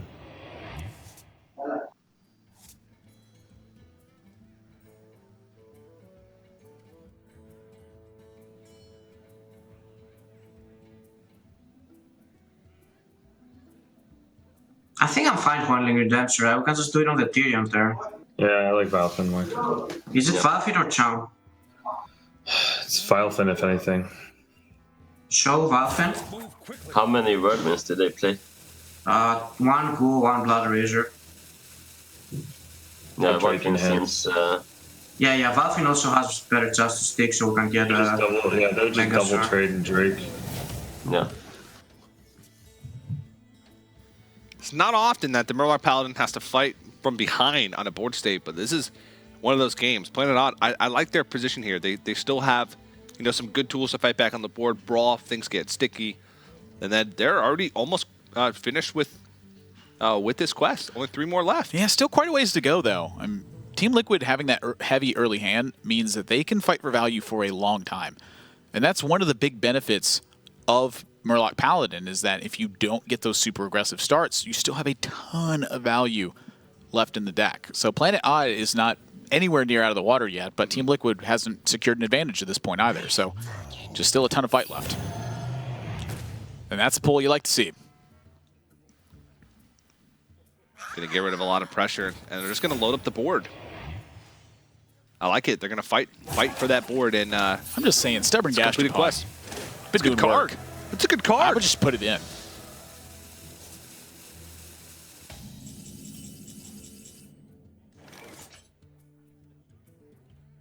And Blessing of Kings, yet another situational card drawn, but this time they do have a board, so they could make use of it. But the thing is that Stubborn Gastropod is stirring up quite a ruckus. Stirring up a... If they'd played the Grimscale Chum, they would have gotten past that. They wouldn't even have seen it from Planet Out, I don't think. Maybe they see Primordial Drake instead in that spot. Either way, there was counterplay for Planet Odd. And that's the one thing that Taunt Warrior's always hoping for. Counterplay. Yeah, and you can see that Team Liquid doesn't get the buff from the Grimscale Chum. Ooh. Which means that Planet Odd can get the little bit of piece of information advantage that Team Liquid does not have another Murloc in hand. Not that it really matters too much. I don't think it really changes the way they play. They don't have to play around War Leader, which is something. This +1/+1 does allow them to kill the Stubborn Gastropod much easier than they would have been able to by throwing one of these bigger minions. Kings lets them fill out their mana curve. They are very worried about Execute and the like. Yeah. Not if there's anything like Execute. I like the like. Except for King Mosh. Ooh. Let's go and listen into Planet Odd and quest complete. Let's see how they want to handle it. And before he gets to... Okay, guys. We're gonna go Soulforge, right? Otherwise, we can Drake, execute. And trade everything. Soulforge. I think it's Drake execute, yes, but let's think for 1 second. Like, we lose our full board as well. We're gonna use all our board besides the if we do that, Drake. right? And we still have a 4/8. Oh yeah, but White is pretty good. Yeah, just go for that, I think. what if you go Weapon Execute? Actually, yeah, what about Weapon Execute could be better. what about using Whirlwind? No, wait. Execute. I like using the Whirlwind. Okay, we're gonna Weapon first, and then we Hero Power Ray. No, sure. Yeah, do that.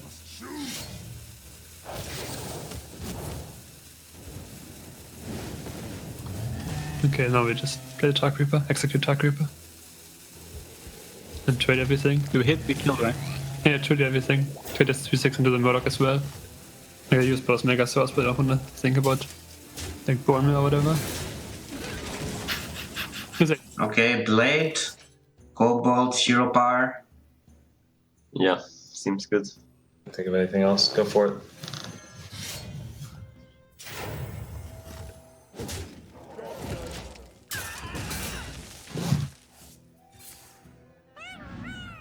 Play the Dragon, I hope. Yeah. We hit the 5/5, play Primal Drake. Yeah. Wait, we can accolade Whirlwind as well. Like play accolade Whirlwind, please. It's just better. Play on his weapon as well, since like you can't weapon our minion then. You keep Drake for better stuff. Yeah, just accolade Whirlwind. Yeah. Let the pain speak to me. Then you have to think if you want to take the damage. And take damage.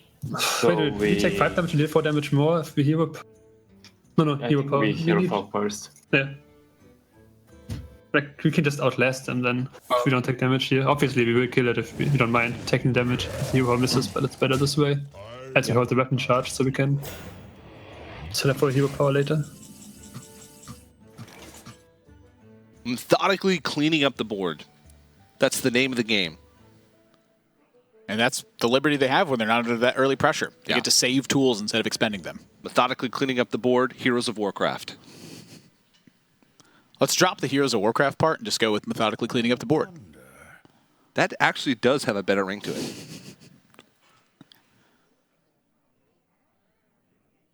Slim pickings for Team Liquid. To say the least. I mean, like, what do you do? Cold Light Seer, Bone Mare. Wait. What about Cold Light Seer, Spike Rich Steed? So literally the only 2 options besides pass and lose. Losing sucks. Let's not do that one.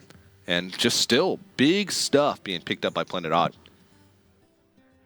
This is looking like a go ahead and hero power turn. Yeah, which is basically every turn that you can't just play 2 5-drops. Yeah. Well, this is happening no matter what because Primordial Drake would kill it anyway. You might as well get the damage in. Also sets up the hero power if it nails that Cold Light. Yep, and hero power, you want to do that first before the Primordial Drake to get the maximum damage efficiency. Yep, Dark Reaper runs in, board. Primordial Drake, and then push the... Oh, you don't have to do that, actually. You can just use the weapon. Oh, yeah, yep. Push the damage. Boom. That is not Order Lull. That is Order Craigasm. I was just thinking Molto Bene. Game Planet Odd. 3 games to 2. Taunt Warrior takes an unlikely game versus Paladin, and Planet Odd is now on the comeback train. Yeah, and now it's, Team Liquid. They did so much work there to get those 3 wins with Warlock, and now they're seeing it slip away to Taunt Warrior, of all things. Pretty crazy to think that that deck's coming back in the meta, and we've seen these control-style warriors, do quite well. And I look at what they queued up. They queued up Shaman in game 1, sure, fine. But then they queued up Mage and lost. And then they queued up Rogue, and they lost. This Taunt Warrior started to crushing. I think Planet Odd should have gone for this Taunt Warrior right away. Oh, hell yeah! And Ant agrees. And he's going to the World Championships. So I trust him. Yeah. And now they still have some work left to do, Back to the drawing board, and, we'll have to see how this series is going to shape up once we get into game number 6. But in the meantime, we're going to have to go to a very short break. So, guys, don't go anywhere. We'll be right back.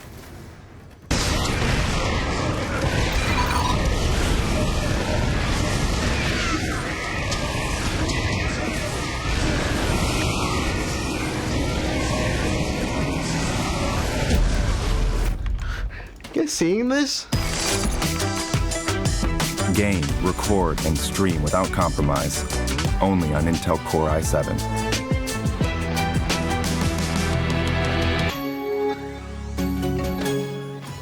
And welcome back, everybody, to the Trinity Series presented by Intel, ESL, and Twitch. We're live here from the Intel Esports Arena, bringing you guys the Trinity Series action. So big thanks to those guys. Thanks, Intel. Thanks. And we're about to jump into game number 6 between Planet Odd and Team Liquid. And right now, we have ourselves a pretty good series on our hands. Currently, Planet Odd is on a 2-game winning streak with the Taunt Warrior. And they're looking to bring this bad boy to tie up the series. And they knocked out Paladin. And Paladin's been one of the best performing decks in Trinity Series thus far. So I think that's a pretty key win for them. And Team Liquid, they felt that was a strong matchup into it. I don't know if they necessarily felt it was their best matchup, because they could be saving something for a pocket pick against what Planet Odd has remaining. But when Paladin loses to Taunt Warrior, you are feeling a bit nervous, I think. That is a good matchup. Pidgey! That is Pidgey. Hangs out with Hoy, of course, as he plays some Hearthstone. Such a cool bird. Name a more iconic duo. Birds aren't cool, but that bird is cool. Birds are awesome. Are you JK? Have you ever seen an owl? Are you serious right now, dude? Yeah, I'm serious. Owls are like my favorite thing in the world. They're not even birds. What are they then? Owls. That's a bird. Well, now that I think about it, you're dumb. They do share a lot of similarities with birds. You are dumb. They have TJ. wings and claws and beaks, but for some reason I was thinking it was a different, different genus. Yeah, raptor. Yeah, but whatever. We'll settle that argument later. Right now, we'll just go with the default. TJ wins, but in the meantime, we'll just see what Team Liquid wants to queue up here. Pidgey, I think, a pivotal part of Planet Odd's strategy here. Just whispering wisdom. Mr. Skeletal is also a pivotal part in Team Liquid strategy. What is that doing there? Is dog studying anatomy? I think it's a bird. No, that's a replica of a skeleton. About as opposite of bird as you get. Non-living inanimate thing versus living thing. Fair point. But let's get into game number 6. Both teams pretty neck and neck at this point, and Team Liquid's going to go with the Rogue to fight up against the Taunt Warrior and a counterfeit coin.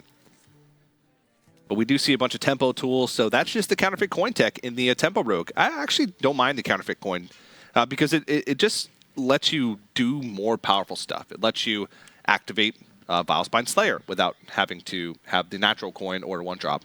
It lets you get out power turns early. You can get out a bigger Edwin early on in the game. Yeah, when you're going second, it can compound the issue of the coin, and when you're going first, the sacrifice of that card for the power turn is often something that Rogue is looking for. It wants to punish the opponent for stumbling in any step of the way. It's very akin to Paladin in that manner, but not quite as board-centric. Rogue usually needs one minion to live in order to punish the opponent. And Paladin is looking to fight the early combat so strong that they have multiple things leading into a gentle Megasword turn. So, very similar idea here, but a little bit more oomph and damage, a little less value in terms of, just card-to-card punch. So, I think this probably is their second best option versus Taunt Warrior, but not something they're necessarily excited about. And Planet Odd mulliganing away the Fire Plume's Heart here tells you what they think of the matchup. They have to contain the board very quickly. And Leroy Jenkins, not a welcome draw, I'd assume, for Team Liquid.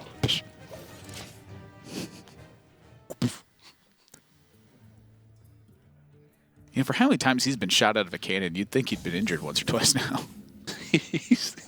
Dude, he's a ball. He's a ball of drool. He's a squid, right? Is he? Not an octopus. I think he's a bird.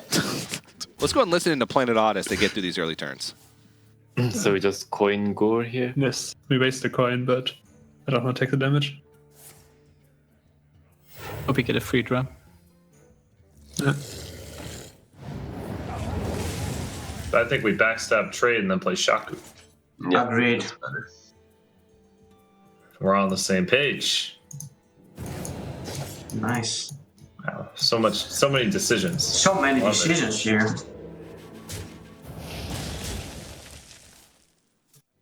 You're the best.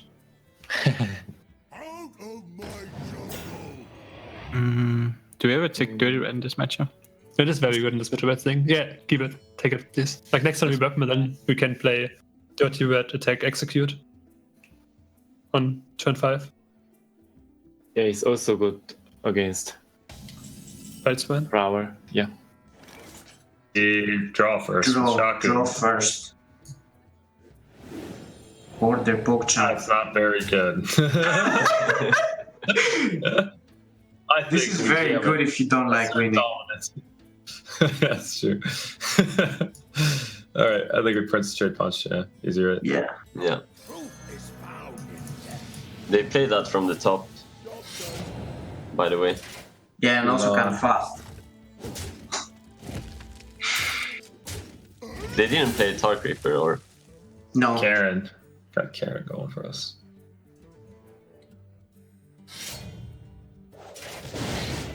I mean, you could go face and just give them 1 card and dice anyway to the whirlwind. So you can trade 2 damage face for a card. No. Remember, like at Summer Champs, I think it was Old World, I'm not sure. Like someone had an Acolyte on board against a Doomsayer, and he went face with the Acolyte, then played Dirty Red Pass. Instead of like Dirty Red first and like trading to the minion impulse. It's like he valued 1 face damage over a card draw. Good shit, Yeah. both. Otherwise, the That's- whirlwind that's face better. just does it. Yeah. Okay. Do you want to play Leroy or no? I think it's our best bet. Yeah, I think it's our best. I don't want to fast, basically. Yeah, you don't want to pass either. Okie dokie. Bring it on, Cliff. Damn, we didn't see that.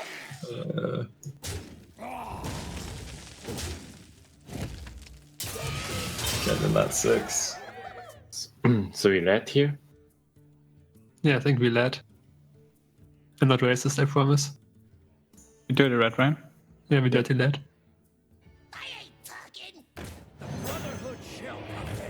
And you go face and serve with the pitches.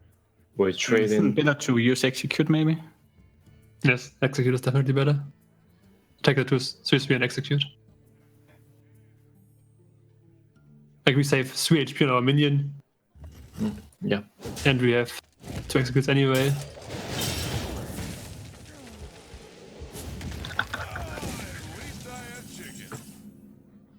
Edwin pulled out from Team Liquid Tan. That's a blow to morale, if anything. Indeed it is. But Karen, a buff to morale.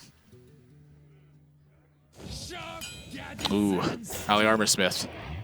A blow to morale. Ooh. It's not even a real one. Counterfeit coin. A boost in morale to Planet Odd.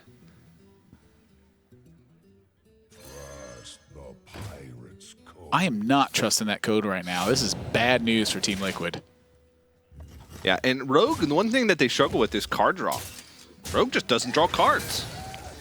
We've seen Cold Light Oracle as a tech in some versions of the deck. But a lot of times they rely on just snowballing the board position and using Swashbuckler, Shaku to generate additional resources. But the Bring It On from the Shaku really didn't provide much. Sorry, Bob. In fact, it's providing negative value. Yeah, it actually is. You just can't play it. Ooh. Yikes. Yeah. I mean, their minions are larger. And, you know. Planet Odds hit the curve, though. I mean, this is the spot where... Like, where do you overcome Tauntware at this point? Now they're playing Primordial Drakes. They're playing multiple taunts at once.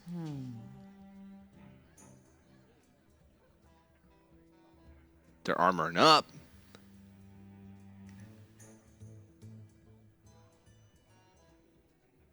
I mean, Karen provides a lot of value, but it's just not enough to get them through. Yeah, the Alan Armorsmith just... It's protecting Planet Odds so much. What's the perfect draw in the deck for Team Liquid right now? If you could pick any card from their deck that's in a standard Tempo Rogue list, what would it be? Probably Bone Mare. Bone Mare would have been great this turn. But, I mean, we can see playing at odds hand. They still have Sleep. They still have Execute. Again, 2 Primordial Drakes coming up now with Curator. I just think they were checked too early on. You know, something that we saw is they kept a lot of 1-drops in this matchup. If you ask me, I don't think that's the important facet. No. It's important, but I think that just having big stuff to do is more important. You know, keep playing it odd to the test of can they execute, brawl, or taunt their way past all your big stuff. You don't really want to draw your small stuff early. And they also drew Leroy Jenkins. Like, you clearly don't want to draw that card early on, and you certainly don't have to use it in the fashion they did.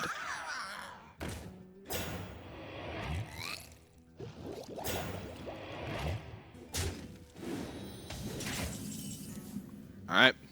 Well, Team Liquid. Saturday Night Chain Gang, a pretty good draw, but they're still against the ropes. Let's go ahead and listen in.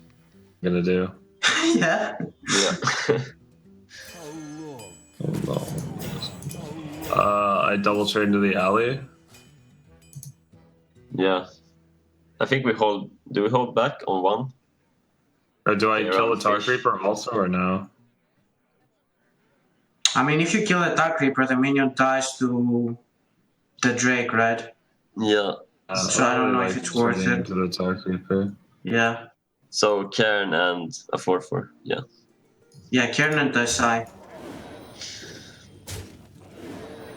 It's okay. We got armor. We can play the fatigue game. Yeah, they don't have quests. We actually kind of can't play the fatigue game. And then fishes. Sure. Go ahead. Bought you. What's that? Obviously, we don't sleep if we get like some other stuff. Actually, it's only double whirlwind that we play instead. No, let's just see how to get. I don't know. Oh. We probably sleep no matter what we draw, but we can check our draw.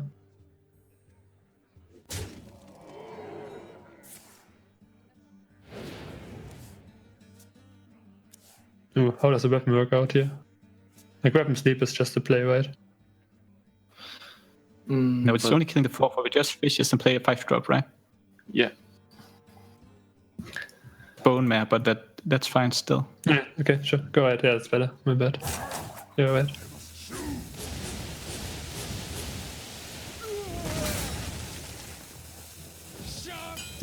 Like, they have the warrior cards, it's not full mirage. No, we were getting. What's the best card? Hold on, we have to envision it. Gore Hell, and then we can. Much is good as well. We can play the fatigue game. I think it's Battle Rage. Stolen good. We can't combo that with Chain Gang. Yeah, that's sick. Yeah, that's pretty sick. Probably. Yeah, I mean, it's a pass, but it's a bottom right, probably. Bump. It's gonna play into the Drake. Do you want to bump? If it plays into Drake. Maybe not. Reason, right. So we maybe draw Bone Mare or something, right? Kind of just want to kill this alley, but yeah, I guess okay. I don't know. Let's steal. Tar Creeper, right? So we can make a really big Tar Creeper. How's that going for us? Hmm. I think I just want to play Stonehill. Execute the 4/4 and trade into the 2/2. Probably just like play a bunch of taunts in your face. Like try to get a 3 mana or less taunt and just like get 4 taunts on board. No Stonehill, right? Yes. And play it and then play the plateau of Inco face, I think. If you don't hate the play, go for it.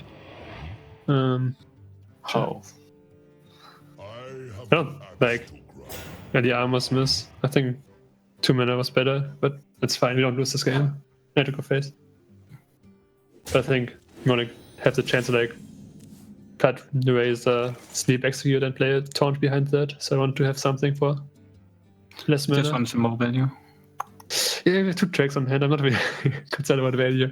But yeah, it's fine. Like, we don't lose this game. But Yeah, I mean, you're probably not losing this game. Nope. They are not. They have completely squelched the assault. Team Liquid got no good random pull off Swashbuckler. Granted, Warrior doesn't have a lot of dead ones. They asked what the best pull from Swashbuckler was. I think it's Explore and Goro. Probably. So you cast it, you draw your Explore, you discover Valera. Then it's either 2 Explores every turn, or you just discover Valera for the rest of the game. Every single game. You're just immune and gaining 5 armor every single turn. That would very much win a fatigue war. It would.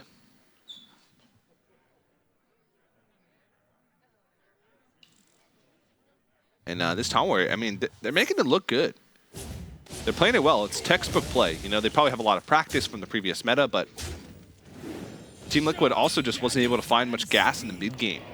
They had a good early start with some 1-drops and Prince Keliseth, but, you know, Leroy draw, bad pickups from Shaku and Swashbuckler. You need Vile Spine for tempo in this matchup. Team Liquid going to scoop it up, and Planet Odd has answered the first 3 Warlock games from Team Liquid with 3 Warrior games of their own. This is some pretty sick comeback here. This is lights out Hearthstone from Planet Odd in the past 3 games. And it's been back and forth, but only once. Right. It went forth and then it went back. One time. 3 wins for Zoo to start off the series from Team Liquid. Now 3 wins from Taunt Warrior to answer from Planet Odd. And now it's in the same situation as Planet Odd was in when they were facing off against the Zoo. Team Liquid has to go back to the drawing board and find, well, what's our next deck that's going to do well against the Taunt Warrior? It's probably not going to be Shaman. Probably not going to be their own Warrior.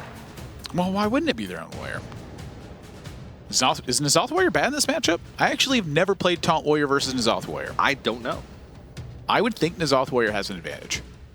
Maybe. They can get a lot of armor, but, you know, if they complete the quest fast and start boom, boom, boom, shooting you in the face. Isn't that what the N'Zoth's for? I guess you can't force Brawl. Bada bing, bada boom. Yeah, I don't know. It does sound like it could be pretty bad. That'll be tough, but and what about Mage? What kind of Mage is it? We don't know. That's a weird looking game score right there. 3 Warlocks, 3 Warriors. Yeah, that's not how last year's standing usually works. A lot of times you see a back and forth game score where a team wins with a deck, the opposing team queues up the counter deck. They win with that deck, the opposing team queues up the counter deck. So in theory, the team that wins the first game should have an edge if you're going back and forth with counters. But that's not the way it works. It's not as linear. You know, good matchups are 60-40, so there's still a really good chance for even decks going with a bad matchup to take victories. To me, that's part of what makes it so interesting, too, is that you have that back and forth, and what happens when things go awry? Mm-hmm. Can you adjust and make calls on the fly to really swing it back? Yeah. And, you know, as the players get set up for game number 7, don't worry, we got another Trinity match coming up right after this one, and it's going to be Tempo Storm taking on Virtus Pro. Tempo Storm looking to bounce back after a rough start in the Trinity Series. You know, by far the worst performing team so far. But again, we saw last season as we got close to the end with tiebreakers. Anything could happen when we get into those final weeks.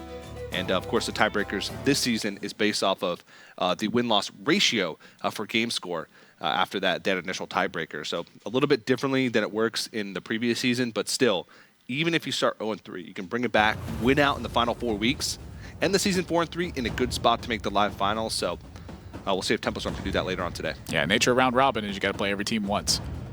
So, started out rough, you know, put it behind you, march forward. It's a new season, you got to start 4-0. But yeah, this one right here is, I imagine if you're in Team Liquid spot, you're feeling a little bit worse than Planet Odd was after they dropped 3 Warlock games. You know, now their matchups, they know that they were unlikely to win going into that first one. And it gets more and more likely. Suddenly, they're the ones with the mentality of, oh, we got the edge here. Can't let that affect your play. All right, let's get into it. Game number 7. It's all tied up 3-3. Who's going to pull ahead? Whoa. Taunt Warrior versus Taunt Warrior. What on earth happened this week? This brings me back, man. Well, we've seen in Trinity Series how the meta can evolve. The Trinity Series meta is basically its own meta because the teams see each other play week after week, and they tailor their strategies to how the other teams are playing. And so you end up getting this, well, I'm going to counter what they brought last week. And then the next week, well, I'm going to counter what they brought in the second week. And as you get to week number 4, it's like, well, the front runners start to emerge. Honestly, this would have been a great spot for Team Liquid to have an aggressive Warrior deck, too. in a warrior versus warrior matchup, if you don't know exactly what your opponent's deck is, you cannot afford to mulligan the quest away. Because if your opponent is playing that same quest warrior, you lose. So aggressive warrior would have put a lot of pressure here, but they get this site right away. Let's listen to teams and see what they're thinking now. Downhill next.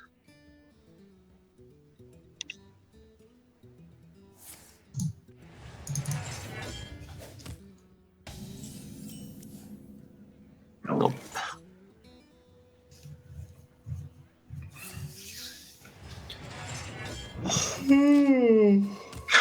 Resident Sleeper indeed. I think there's no more X. Like, how do they even kill it? Coin, weapon. Just kill a weapon. Coin, weapon. Did you? Yeah. Feels bad, man. Yep.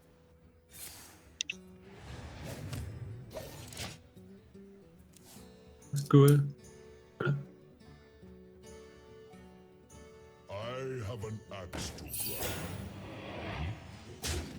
You think they ever coin Brawl here? So I think we. What do you think of Coin Brawl?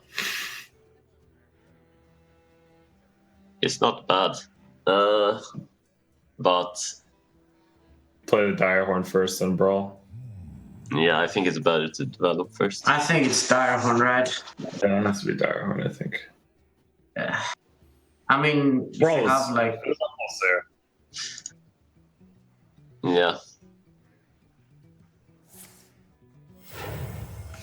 Job's done. What do you think of Coin Brawl? I think that is a very strange play. Like, this gives them the information they need from playing at odd to actually decipher whether or not Brawl is good. If they see no minion drop this turn, well, they probably don't have a minion. Of course, the punish is something exactly like this. But the damage is, while it's important in this matchup, it's not the most important factor. It's really finding gas that makes a big difference in this matchup. So I see what they're going for. They're trying to choke out the Acolyte of Pain card draw. But I think you hold that Brawl. You wait. They got plenty of stuff to do. I'd say so. Public Defender's not bad in this matchup either. Yeah, just a cheap taunt that puts a big body in the way, blocks some attacks. I mean, like I said, the damage doesn't really matter that much, but absorbing damage can add up. It's the timing of Public Defender that matters more than the actual Public Defender itself. Absorbing damage and also quick quest progress. Quick quest progress. Say that 8 times fast. Quick quest progress, quick quest progress, quick quest progress, quick quest progress, quick quest progress, quick quest progress, quick quest progress, quick quest progress, quick quest progress. By my beard! Oh, Magni, that's what could have given him an advantage in this matchup. Yeah. Could have. Did I mess up on saying quick quest progress? It was fairly clean, I think. Yeah. I was so impressed. That Say toy boat 5 times fast. No. That one's impossible. I think it's actually, I don't think anyone's ever done it. It's physically impossible. Toy boat. Eventually you just go, toy boy. And I'm like, why did I say boit? Boit's not even a word. But yeah, it is. This matchup, I'm going to boit into this apple. It goes pretty slow, but you saw the Twin Emperor Veclor just to favor a big, beefy taunt. Yeah. It's kind of tough. I don't know. But let's listen into Team Liquid. Looks like they're behind on board. Let's see how they want to try and come back. I like it. Yep, same. Let's go.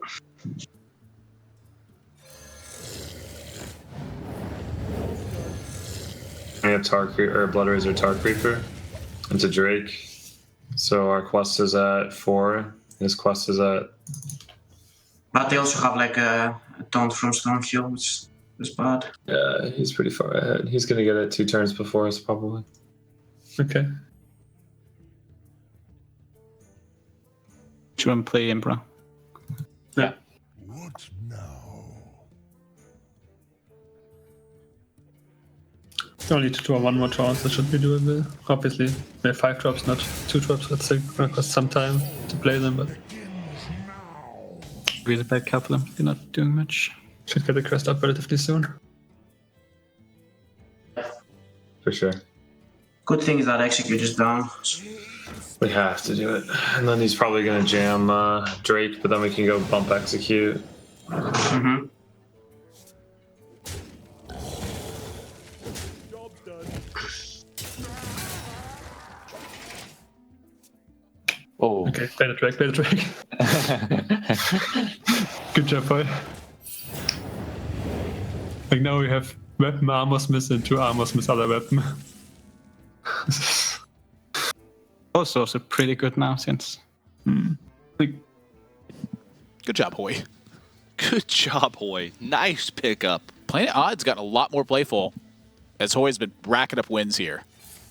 I will say that I think if there's one player that I would suspect is more susceptible to mindset, that 6-0 is going to be one of my picks. Yeah. I don't mean to say anything bad about the guy. I think 6-0 is a fantastic player, but his mindset really bounces back and forth, where he's on top of the world when he's crushing, and when things are going awry, it's And Dirty Rat important in this matchup as well. That the quest says play 7 minions with taunt, and that means you have to pay the cost, whatever that may be, 0 to 10.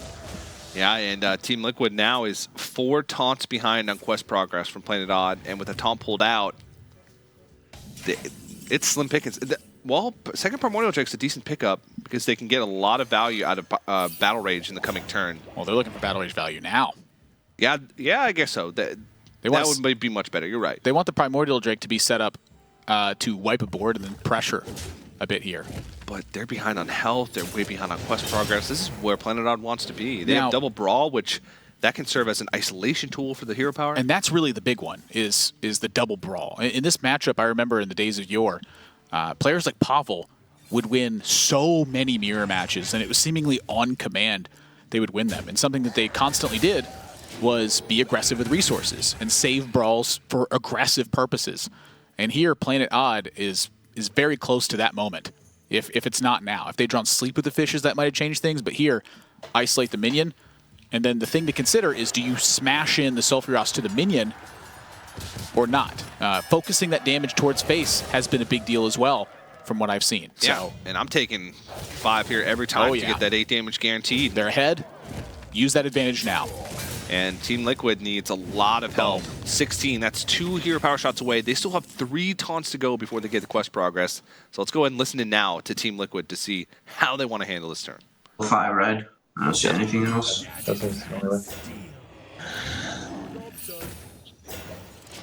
So this next turn we have to draw a playable card. We have 2 Stonehill, Star Creeper, and that's it.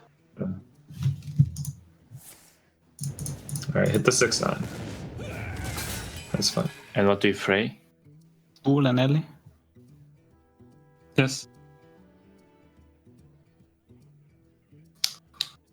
Yes, I like Kuleli.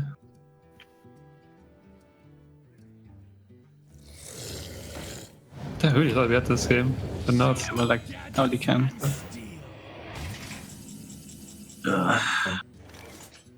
Sure though.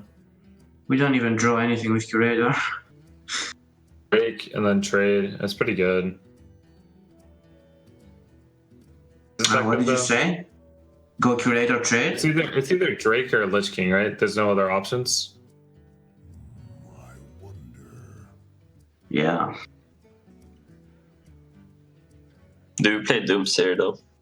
Don't. We armor up because the damage interval is good for him. Otherwise. Yeah. The question is Drake or...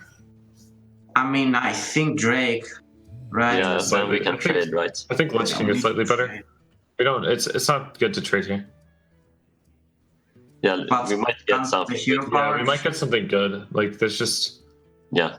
Okay, sure. like We're far behind. We might get like Army of the Undead or something. Like I don't know. I think Lich King's just the play. Yeah, we're behind. We don't really need to trade because he's not pushing mini damage anyways, so it doesn't really matter. Yeah. He like plays around a Battle Rage, I guess. It's the only thing. So. Nope. Wow, Obliterate's bad. That's not helping. Wow. Planet Odd seems to have full control here. Now, things could slip away. Team Liquid's still got a lot of resources, and that can matter, but I'm fearing their health total. Yeah, the thing about their resources is that they're so far behind on the tempo right now that... And this is a weird play to me because now what? Are they just going to let Lich King live? Are they going to trade their board in? I would have really considered Brawl there. And now, granted, they have to give up a ton of their own stuff, and Team Liquid has a lot of cards. Mm-hmm. But if you keep pressure on Team Liquid, it's so much harder for them to actually play Sulfuras. But is that a bad thing? Maybe PlanetOdd wants them to play Sulfuras. I don't know. They're going to play the Blood Razor, it looks like. Well, now the resource... Blood Razor first. Now the resource advantages could start to pile up. I don't know. This one's going to be really tough because Team Liquid, again, behind on the tempo, behind on health. But if they can manage to stick a few minions on the board and clean things up a little bit better and maybe start dodging some of these shots, they might be able to do it. But it's going to be really close, and I still think PlanetOdd has a significant advantage, especially with Brawl in hand. They can use that aggressively. I wonder if Doomsayer would have been all right last turn. Yeah, instead of the armor up, I was thinking that. Because the Doomsayer, I mean, you sacrifice your own Lich King, but look how much stuff you have left. So this turn, they would have had clear skies. Maybe that would have prompted a Brawl, though. Maybe. That's tough. But they already used a Brawl, so from Team Liquid's perspective, I think that with one Brawl out of the way, I'm looking at Doomsayer like, wow, this could help us reset the board and help us gain that tempo back. Something to really consider is that Taunt Warrior's not a heavy hitter in traditional tournaments right now, so players rarely practice it. How much practice do you have in the mirror match recently? You know, a lot of the things feel autonomous. Like you want to play all your taunts first, but when you get to this stage of the game, understanding where you go from here is going to require experience. There's way too much to think about to solve this in 75 seconds. Yeah. Well, Sleep with the Fishes can allow them to clean up the board here. They're actually going to go for double Sleep. Looks like they don't want to take damage. I was thinking maybe Sulfuras. Doomsayer Acolyte. Yeah, and it looks like they're going to forego the... Oh, they're just trying to absorb a shot with it. Oh, well, let's go and listen to PlanetOdd and see how they feel about this Doomsayer. Hero power, then we dirty red if we hit the face. If you're Doomsayer, we have to think again. Do we win now? Don't think so. I think we attack first and think. He'll hit face and do nothing. Okay, sure. I mean, the thing is, we do threaten to pull Curator if we play dirty red. Red is not that good. They already played Direhorn and the 6-9. Yeah, sure. No, then Hit face, right? Yeah, hit face. Like, they have to hero power, and like, I played the new weapon, and then if they only play one more hero power, we want 2 pings to be lethal. Just right. 3, And then 5, pay a free 7. drop. Yeah, armor, Sulfuras, hero power. I think we play Acolyte because they want to swing well. No, it's probably going to be. It's almost always definitely going to be Stonehill. I think it's just Stonehill because they can just kill the Acolyte. I mean, that's good if they kill the Acolyte, but... Better for Stonehill because the damage interval is really important. The damage really matters. We do have 2 armor smiths, though. It's like less... Don't have any more in the Whirlwinds, though, so does it really matter? Yeah, I don't know. just play this Stonehill. Yeah. I think I'd rather not take 8 here. Tar Creeper. Tar Creeper, yeah. Yeah, Tar Creeper. Hit face. Swing.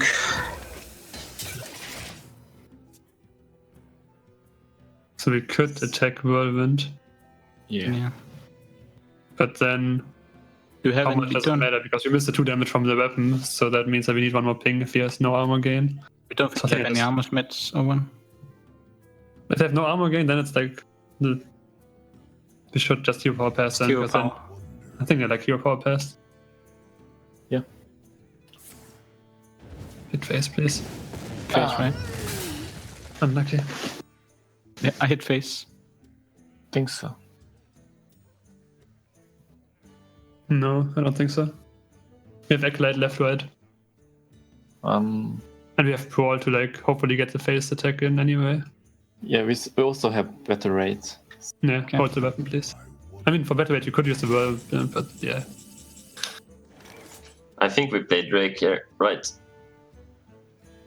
They probably have Brawl in hand and Fish. It's either play 2 minions or play 1 minion. It's not. Oh, we can't even play 3, right? So it's Isn't it 2 minions or no?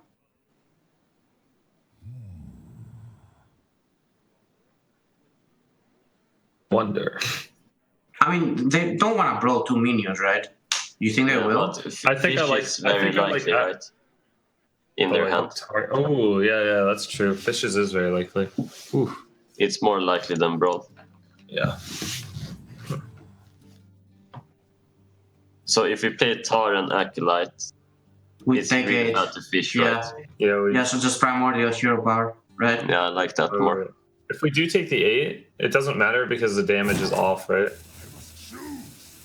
And I guess. Wait. What if we take the 8 and we just draw the 2 armor swings from the draws? Something. I don't know. Yeah, we have to play now. I think we punch the fist. Yeah. So we can set up lethal over 2 turns.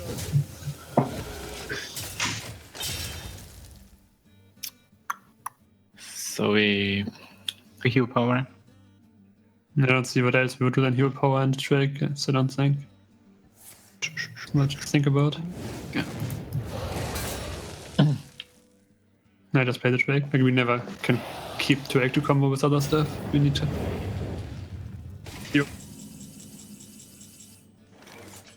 Do we ever have to take the brawl here? No, we It's a should 50-50. first. Right? It's a 50-50 anyways, right? Like you don't take the brawl. Yeah, but I mean, maybe like hitting him for 8 in the face now matters. That's what I mean. A brawl is like it is a 50-50, but it's a really bad 50-50. I think it's not worth it right now. Yeah. Okay. Yeah, I think we should first anyway. Right. Yeah.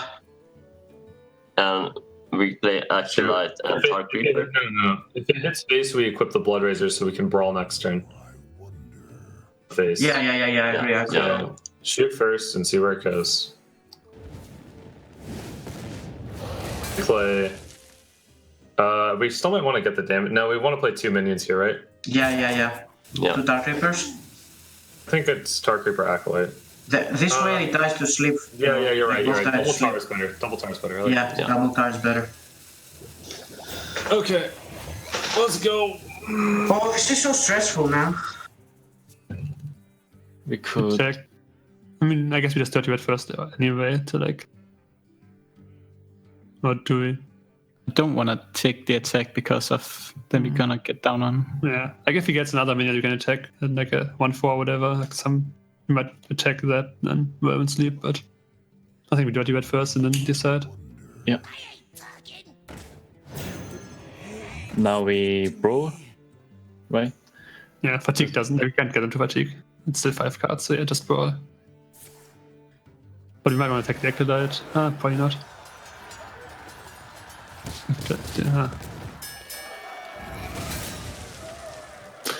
What do you think about Whirlwind Sleep with the fishes? I think that we do that. I think we Whirlwind Sleep and on your face. Huh? Like Whirlwind Sleep with the fishes, hit face. Actually, we don't Whirlwind, just hit face, sleep with the fishes. Hit face, hit face, sleep with the fishes, hero power to get him to 8. I think we just have to go for that. No, we can't do that. Just mana flow. Oh, my bad. Fuck. Yeah. Okay. For some reason I thought we had 1 more mana. Okay. Okay. I mean, I think they were still correct, but yeah, we should have bot first then. Obviously. Razor. Yeah, Armor Razor. I don't think we want to damage the taunt or fish. No. We can't. We don't have mana. We have to do this. We don't. Yeah. And Razor. Blood Razor. Mm-hmm. We're gonna fatigue soon. On Hero Power. Yeah. Punch him. And we hit with the weapon. Yeah. Chance to lose to. We have a chance to lose. Another weapon. Oh, weapon. Actually, no, we don't. Lose. We don't because the Whirlwind actually procs. Unless it's Execute Weapon. Execute Weapon's actually lethal here. I think we have all our cards left now, last 9 cards. It's pretty unfortunate, but. Yeah, we just. I mean, I messed up the last turn, the sequencing, but that didn't get punished, so I guess we couldn't have won that game. So we have mage. No, we all played mage. If it made What a grueling battle. And I thought Team Liquid was behind for much of that game, but I think they navigated those later turns quite well to a victory. They were behind. And what ended up happening was that Planet Odd continued to draw utility after utility after utility. And you saw at the end that the resource battle is actually what came out across that game. Team Liquid couldn't fight the resource battle from an armor perspective. And so instead they fought it from a card perspective. And now granted, that panned out very well for them because Planet Odd drew all those utility cards. But if that's your route to victory, that's the route you got to take. Yeah, and you know, some quite unfortunate rag shots in the mid game there for Planet Odd. You know, allowed Team Liquid to come back in the damage race. But taking a look, that's going to be Warrior again for Team Liquid queued up, and only 2 decks remain for Planet Odd, and it's Paladin and Warlock as the final 2 decks. Can these decks stand up against Taunt Warrior and the remaining decks that Team Liquid has? And we've been also seeing some pretty serious mechanical errors in this matchup as well. You know, you think back to the ice block with the Gul'dan Siphon Life, where Team Liquid didn't gain any health because they procced ice block with the Siphon Life. In that game, Sixo's going, you just attack weapon, sleep with the fish's hero power. Didn't have the mana. I was like, wait a minute, we don't have the mana for that. He's like, oh. They didn't really get punished for it, though, because the rack shot went to face, but if that had hit the Acolyte of Pain... Well, Team Liquid didn't get punished for theirs either. So the thing to look at there is that you just can't afford to be giving those sorts of things up. Holy moly. 33 turns. 33. 100 damage. 102 damage. That's a lot of damage. That is a ton of damage. 202 damage got dealt, TJ. Players only have 30 health plus the 10 armor they gained each. 16. Whatever. That's a lot of minion damage. That's right. Show getting ready. 3 Warlocks, 3 Warrior. If they win another Warrior game and then Planet Odd sweeps with Warlock on the backside. We can't get it quite symmetrical, but... Not quite. We can't have 2 winners here. Just draw in game 11. Tie, you're both winners. We all win. But it's time for game number 8. Murloc Paladin. And this is the deck that Team Liquid queued into the Taunt Warrior on the other side, but Planet Odd was able to come out on top. I don't know if they're going to be able to have success again, because I like the Murloc Paladin going into the Taunt Warrior. Remember, Team Liquid's hand with Murloc Paladin also did not have a 1, a 2, or a 3 cost thing to do until they drew Rallying Blade, which Rallying Blade isn't what you want to do. You want a 1, 2, 3 drop. Yeah. And start attacking. Planet Odd has got that style of hand. And something that I want to talk about early on, even though it's quite early for it, is the Hydrologist eye for an eye in this matchup. When I watch Purple stream, granted, he tends to take the stream much more of a joking, relaxing spot, but he will just snap off eye for an eye and go, look, they're not going to have minions out when I get to this point. They're going to hero power, and I'm going to hit them for 8. And I did that after I saw him do it. And I was like, this is actually pretty good. 1 mana, 8 damage. Can't happen. It takes some work, but this hand from Planet Odd is really good. As the saying goes, Nathan, nothing in life is worth doing if you don't have to work for it. Nothing in life is worth doing if it doesn't deal 8 damage. That's beautiful. I do a lot for 8 damage.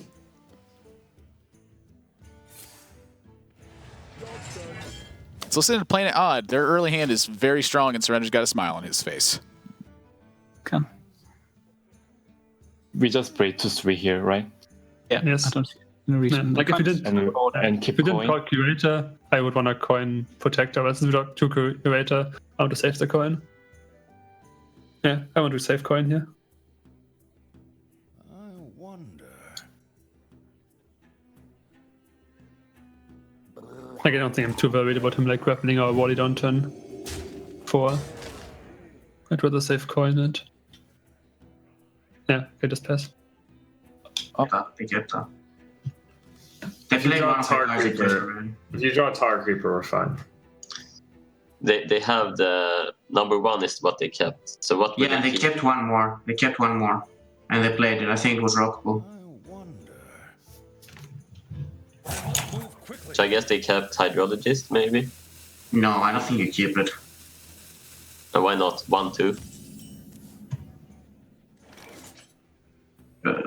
Do we have just Battle Rage here? Does it get better? It never gets better. Yeah, we don't have time. I don't think so. So I like So that. I guess we Battle Rage. Yeah. Okay. Let's go. Draw some cards. Oh, too late. Where was you? Where were you, Turtle Man? Oh, can we play that to play around Sleep with the Fishes? I like it. I like Coin Megasaur. We need health on them, right? Because they can like. I mean, or Divine Shield. Yeah, or Divine Shield, or +1, No, +1/+1 doesn't do it, but. So, Megasaur? I want a Megasaur. Yes. Glad we saved coin. Yay. +3 health is better than Death Rattle, right? I mean, you can brawl the turn after. Brawl, but actually, it's kind of interesting because like this turn they didn't even consider like Worm Sleep with the Fishes. They probably didn't have it. They got 2 cards. Kind of like Death Rattles now to play on brawl. Same. Yeah. Okay. So we Death Rattle? Sure. Yeah. Need to brawl on 5 anyway to get the board back, right? No, I mean it's weak against like something with Sleep with the Fishes and then like Whirlwind or Ghoul or Weapon afterwards, like any Whirlwind effect. But looking quite rough for Team Liquid. That's a menacing board. It's a lot of damage, and I see where Planet Odd's going with the Death Rattle. I think I still favor the health here.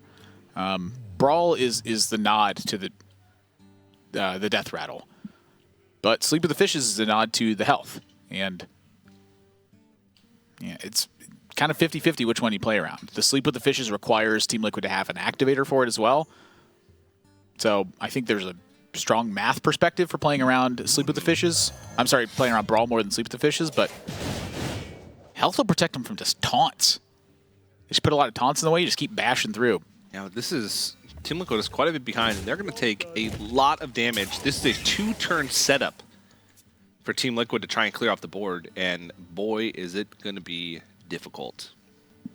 Sleep makes it a lot easier, though. It does, but also since their Blood Razor was played after the Death Rattle effect was generated for the Burn Locks, they can attack into Rockable Hunter. And to me, that's really the thing about the Death Rattle, is they just didn't think about how Blood Razor just attacks and kills the board. It's a weird thing to me.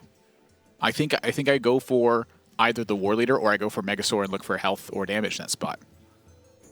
Divine Shield, of course, effectively health to protect from Sleep with the Fishes, but it's very wise of you to say, Admiral. I don't know. I mean, it's tough to argue with Planet Odd in this situation. It's really just to show you how many different perspectives there are on how to take on these matchups. I mean, they have Team Liquid to 12 health going into turn 5. They're doing something right. Tamar's great at stabilizing versus decks that don't have a lot of burst damage, though. It's very akin to Shaman in that degree. As soon as you actually get board control, it's very hard to die unless it's to burst damage. And that Noble Sacrifice certainly hurts things. Yeah, this just makes it really tough for Team Liquid to try and guess which secret it is, and then effectively play around it with their very limited amount of damage and resources. Yeah, I mean, to me, this looks like a Sleep with the Fishes first kind of turn. Yeah. Whoa. So they're checking for Redemption in this spot, but the board's full. So it also plays around Noble Sacrifice.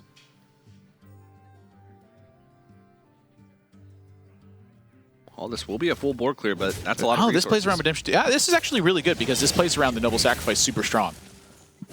Planet Odd, I don't think, considered their board placement in that situation. And it is a full board clear, but a lot of resources expended to do that.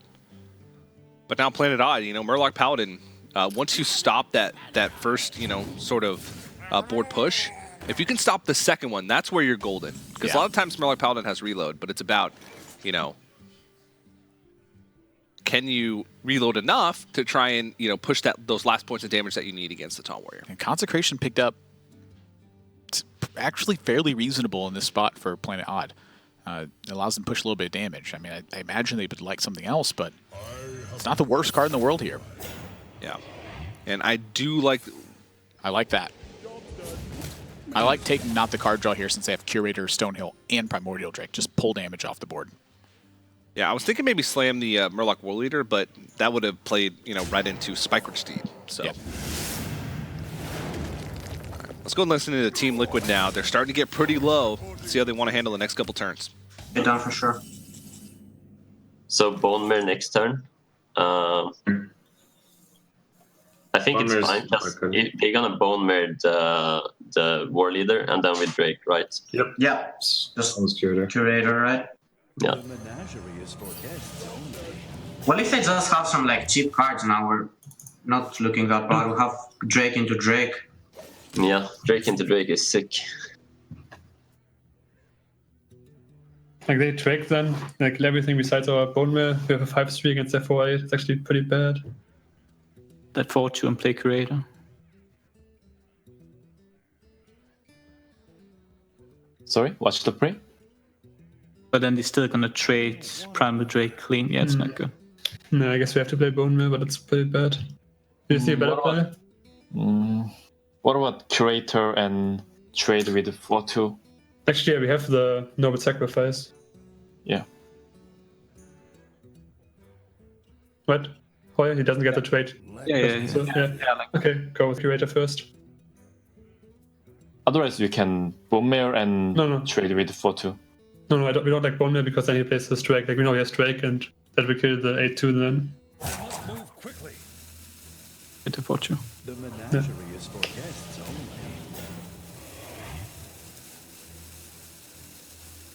We trade, right? Yes, Yeah. for sure. Safe. So we can proc the thing.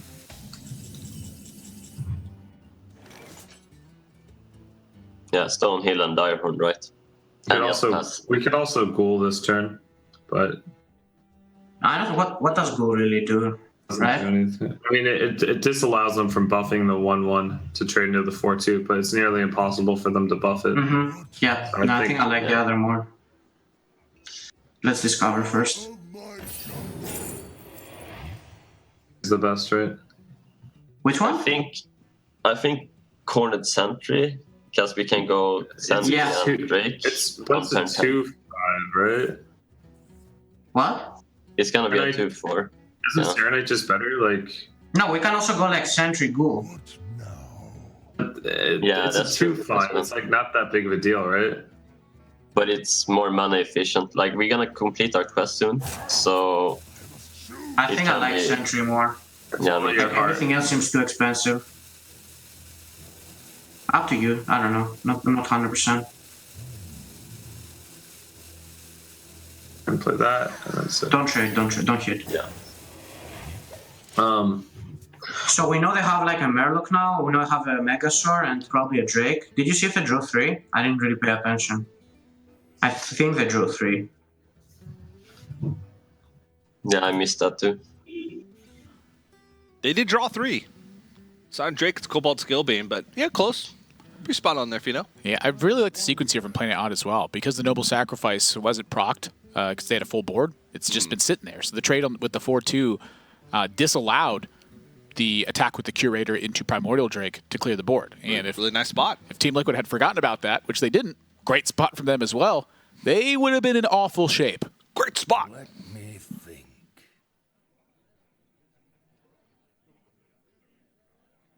But now the board's getting sticky. You're darn right it is, Admiral. Move quickly. Team Liquid needs those board sweeps. Primordial Drake's probably not going to cut it. They need the second Sleep with the Fishes. They've already used one in the matchup. They need Brawl. More Whirlwind effects. Quest completion's probably not going to be enough because Murloc Paladin just plays pretty well into it. They play a bunch of, medium-sized stuff. Yeah, you do need to complete it at some point because it's pretty easy to clear all of it. Ooh. That is an interesting draw. I mean, the thing here is that Team Liquid's at 8. Or I'm sorry, at 9. So it is fairly difficult for them to aggressively take control of the board. Yeah. And the Finja is making this not the easiest thing in the world. Yeah, they don't have enough Whirlwind effects to get through Finja, so Finja's going to get its activation off. The question is, what kind of resources do they want to expend here? I don't think Primordial Drake is really going to do much work because they don't have a way to push to the Curator, so they want to make use out of it in some fashion. Well, they could push 3/6 and then push the 4/2. Yeah. And then Bloodrazor attack in to the Balefine Inquisitor to isolate the Finja on the board. And they could also put a Cornered Sentry beside it to basically, as they said, make a 2/5 taunt. I think that works out quite effectively. And they know that it's Noble Sacrifice. I think they use their health here if it's Noble Sac. Yep. So that pulls the Noble Sacrifice out. And they have to Ravaging Ghoul here? I don't think so. Oh, they got Sono. Yeah. Yeah, now Finja doesn't have good trades unless they find a way to buff it, which they can't. They know Bone Mare's there. I think Team Liquid is pretty hard read on that. Yeah. But, I mean, this is still a little bit of a stabilization from Team Liquid. Let's go now and listen into Planet Odd to see how they want to make this final push. We just don't commit a lot to ball. But we didn't see Brawl. They might have cut Brawls. But he has Primal Drake and Weapon to deal 3 damage to everything next turn, right? No, so I guess there's no way we have anything close to these numbers with Fury. Just I guess we just Bone Mare. Okay. But do we play?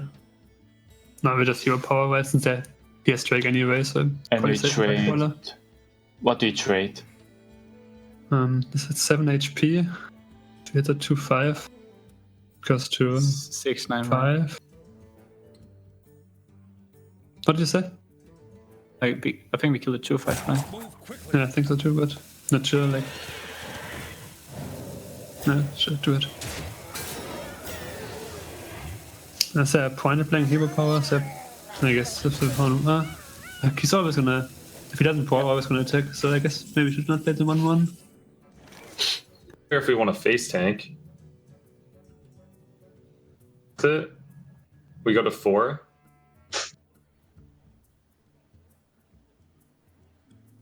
I'm not scared to be at 4. What? Are we scared? Of what? Yeah, me neither. But how is the order? The order is just still full clear. It's play Drake and then trade in the 3/4 into the Finja and then face into the 5/5 and then we have a 1/1 and a 4/8 and we can armor up and then we'll be at 4. Yeah. We don't want to play Sentry, right? You sure? I think we want to armor. We died a second. Okay. Yeah. Armor up is better. For just being safe.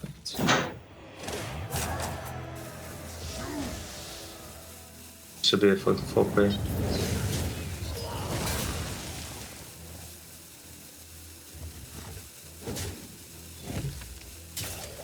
Yes, okay. I think we're in a good spot, right? Yeah. I don't know if we're going to be playing this Sulfuris, but we'll see. I'm kind of scared.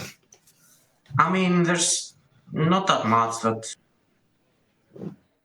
It's hard. Do you like Tightcaller, Hero Power, Tareem? Or do you want to wait a turn? How does waiting work? I'm trying to play with Scalebane. I guess we could Tightcaller, Mega Source, Scalebane. I wonder.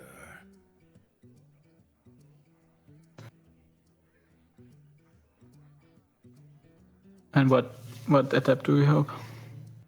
Well, I guess. Death Battle, yeah, probably. Yeah. That's just with that play that he gets the good trade or Mega Sources. Drake, but I'm worried that Tareem just lower action, no? So we go for it? I mean, Tightcaller, Hero Power, Tareem, that does seem okay, but I don't know. What do you guys? I don't know. Do something. I think I like that more. The Tyrant.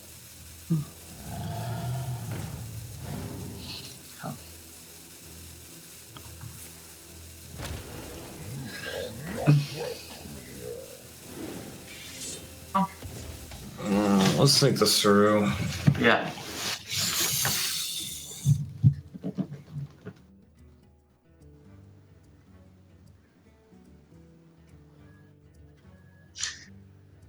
I think it might dump be our entire hand Armor right now. Smith, Cornered Sentry, and then Ghoul. That's what I'm thinking. It's probably better, right? We should, and then we leave up 1. We leave up the dinosaur, but that's fine, right? I don't know. I mean, we don't leave up the dinosaur. What do you mean? Like, we live up 2, right? How do we live up 1? Am I two missing things will be something? alive. That's fine. 2 things will be alive. Kill off the do that. dragon. Kill off the dragon. We play corner center and armor smith, right? Yeah, play a corner sentry and armor smith. And then trade in the stone hill first so we get the damage in. Yeah, train the stone heal into the Merlin, right? Yeah. Ghoul. And then Tar Creeper. Yeah, Ghoul and the Dark Reaper. I like it. And trade into And now we can just play Soul for us, right? We're not. Tar Creeper, but yeah, after we can play Soul first. Yeah. Yep.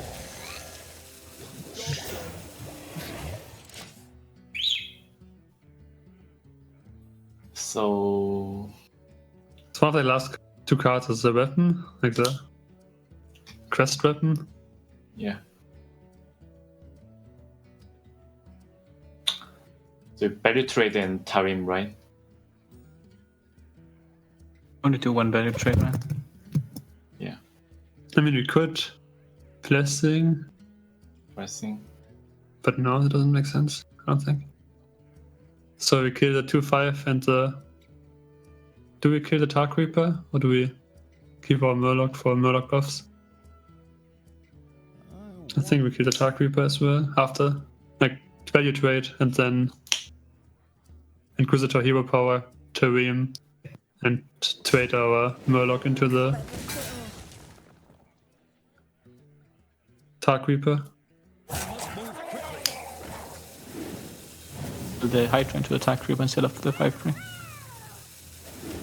What? Oh, okay. No, just kill the Tar Creeper, right? So the Tar Creeper is buffed during our turns, like potentially it's better than the other minions. We could just have like the Murloc instead of the Hydra if we traded the buff. No? It doesn't clear anything. No, okay, so it's Ghoul, right? It's armor up and then Soul Armor up first. first, yeah. Armor up first, yeah, for sure. First. It doesn't If matter. it's any of them, we full clear. Right? Oh no, we leave one up. Yeah. So Sulfuras, hero power. Yeah, we need We one need to hit go. mark We first. don't need to go. It's any of them. Yeah. So as long as it doesn't go face. Right. Don't trade the armor smith first, though. Yeah, we're going first. So play Ghoul now. We want to play Ghoul, right? Wait, do we? Armor. Yeah, we do. Get the armor. Yeah. And then just face. It doesn't matter how you do it. Just play the board. Trade everything. Doesn't matter. Mm-hmm. Now trade armor Just smith armor last. last. Trade armor smith last. That matters. Yeah. And So it's basically only Tyrion, right? And even then, I don't know if we lose.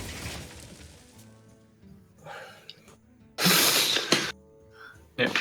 I think we play that. Let's think about it a little. Who played Blessing? It's fine. Primordial Drake, and then we shoot him, or do we go trade execute? I think we shoot. I think we should, yeah. Primordial should. Yeah, Primordial shoot. Get him, Show, get him! 50-50. Love these games. So we just pass here. Just pass, right? Yeah. There's no way we kill it. Let's chill. No. I don't want to take 6. Damage, yeah. It's way too much. Hopefully they don't have Steed here or something. Actually, we have Execute, so it's Oh yeah, we have to execute. Yeah, but still, Steed's really good.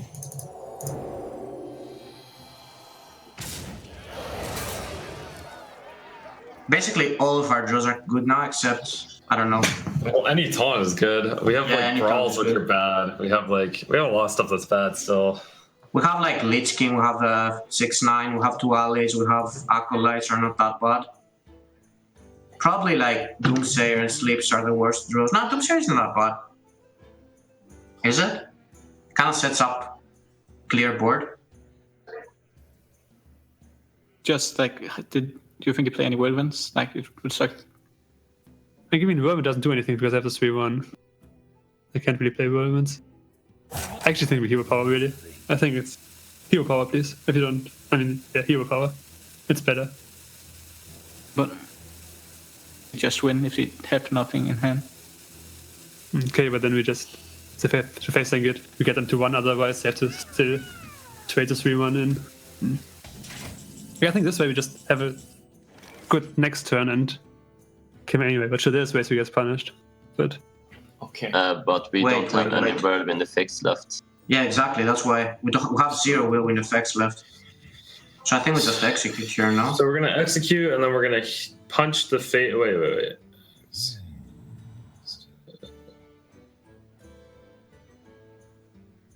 We should hero power. Do we leave up the 1/1 or do we face tank it? We face tank it, right? Yeah, I think we face tank it. I think we face tank it. Yeah. No. What? You don't want to kill it? Is it that cute? No, we kill it. I said we kill face it. tank it. Oh, okay. It sounded like you were like, no, I don't want to kill it. No, kill the crap out of it. Go. I mean, now it kind of sucks because we're at 15, so we die in 3 turns. Now this ghoul just have to connect, right? And then it's lethal. Mm-hmm. It's harder if they have speed, though. Yeah. Scale ban, let's scale ban. All right, let's go. Well, brawl. Have to. Brawl's good. We actually lose if it doesn't hit. Well, we lose if it doesn't hit face. All right, face and then brawl. Yeah. Easy. All right, hit face. Maybe. We'll see. We got a 50-50. Come on, ghoul, win. All right. Go show! Oh. Oh my god. So it's gonna be like a 33% probably. Our best bet's I'm drawing a puff card. Okay, that's bad. Puff card.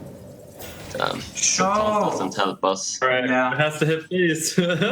Team show coming through. All right, no stump prey. 103. Oh god, a 33. That's awful. That feels bad. That really does feel It all bad. comes down to this. Competitive Hearthstone. Oh my god. Wait, is this your last? okay. Can we get a good job, Sixer, for the Scalebane play? Yeah, good job. Shit. Holy crap. Can we get a good job, Zixo, for the Scalebane play? Anybody? Good job, Sixo. Anybody? Crickets? Anybody? Is that it? Nobody ever listens to me. Yeah, Serena, you could tell on his face he didn't like that play at first, but I think that play won him the game, and some gas start at the end there, and that one's tough. Wow. I think we only lose to Tyrion. I think that, Yep. Didn't they say they didn't care about Tyrion? I think a couple of them did, but what's more important is that we are now tied once again. It's 4-4. That is an unreal endgame scenario. I mean, Planet Odd needed to draw Tyrion exactly in that spot. Granted, they're pretty far into the deck. That was a long game, but my gosh, what a powerful card. Yes. And now Planet Odd going to be on the Paladin again. Team Liquid, 2 decks remaining. It's Shaman and Mage as their 2 decks. What do you think? What are you thinking here, Admiral? What's going through that brain of yours? So, if they would have attacked the Ravaging Ghoul into the 1/1 instead of their face, would Planet Odd have been 1 damage off lethal? I guess it changes the brawl math too. Yeah. I don't think so. I think they played the end there well. There he is. He's under the blanket. He just played Valera. Death Knight. Stealthed. With 5 armor. That's the Valera animation, of course. Valera impression. Yep. But yeah, this one's getting close. At first, I thought Team Liquid was going to just sweep. I thought it was going to be 6-0 the Dream, 6-0 the Zixo. But now they 4-4'd. Zixo 6. But goodness gracious, I'm still just blown away by the last game. It all came down to 33%. The Tyrion draw, of course, the Bone Mare draw afterwards. Mm-hmm. The Bone Mare draw was actually very vital, too, because it set both minions to 5/5, and it meant that the Tar Creeper was a dead draw in that spot. And a lot of times that Tar Creeper gets the job done. But that time, it wasn't even close. Shadowy thoughts. Yeah, that's what's going through TJ's head most of the time. That's what Fino's thinking right now, because they thought they would have won that game. Well, we'll have to see what they're queuing up. All right, here we They're on go. deck. Looks like it's going to be Shaman for Team Liquid. I'm curious if Team Liquid has cut the devolve as well. I mean, we saw Planet Odd playing the heavier version that typically cuts devolve for the extra gas in the tank. You're trying to just simply smooth out your draw and be stronger across the board than you are trying to get a swing turn in multiple different ways. You're relying more on Evolve to get the job done solo just with the extra gas that you have. Oh, no. And with the Bone Mare in hand, I mean, this is a pretty awful start for Team Liquid, but the Bone Mare tells me that they have opted for that version as well. That is a very poor opening draw. They had Jade Claws. It was looking promising, but they drew almost their entire top end off their mulligan. Oh, great turn one draw. Holy moly! Now, they don't get the buff onto the Hydrologist, which is where they really wanted it. But, I mean, I don't know. Do you have to just coin out this Maelstrom portal? That feels bad. I'm really glad I'm not in Team Liquid's spot. Yeah. This is going to be an uphill battle through and through. Well, that's good to Flametongue Totem if they were to draw that.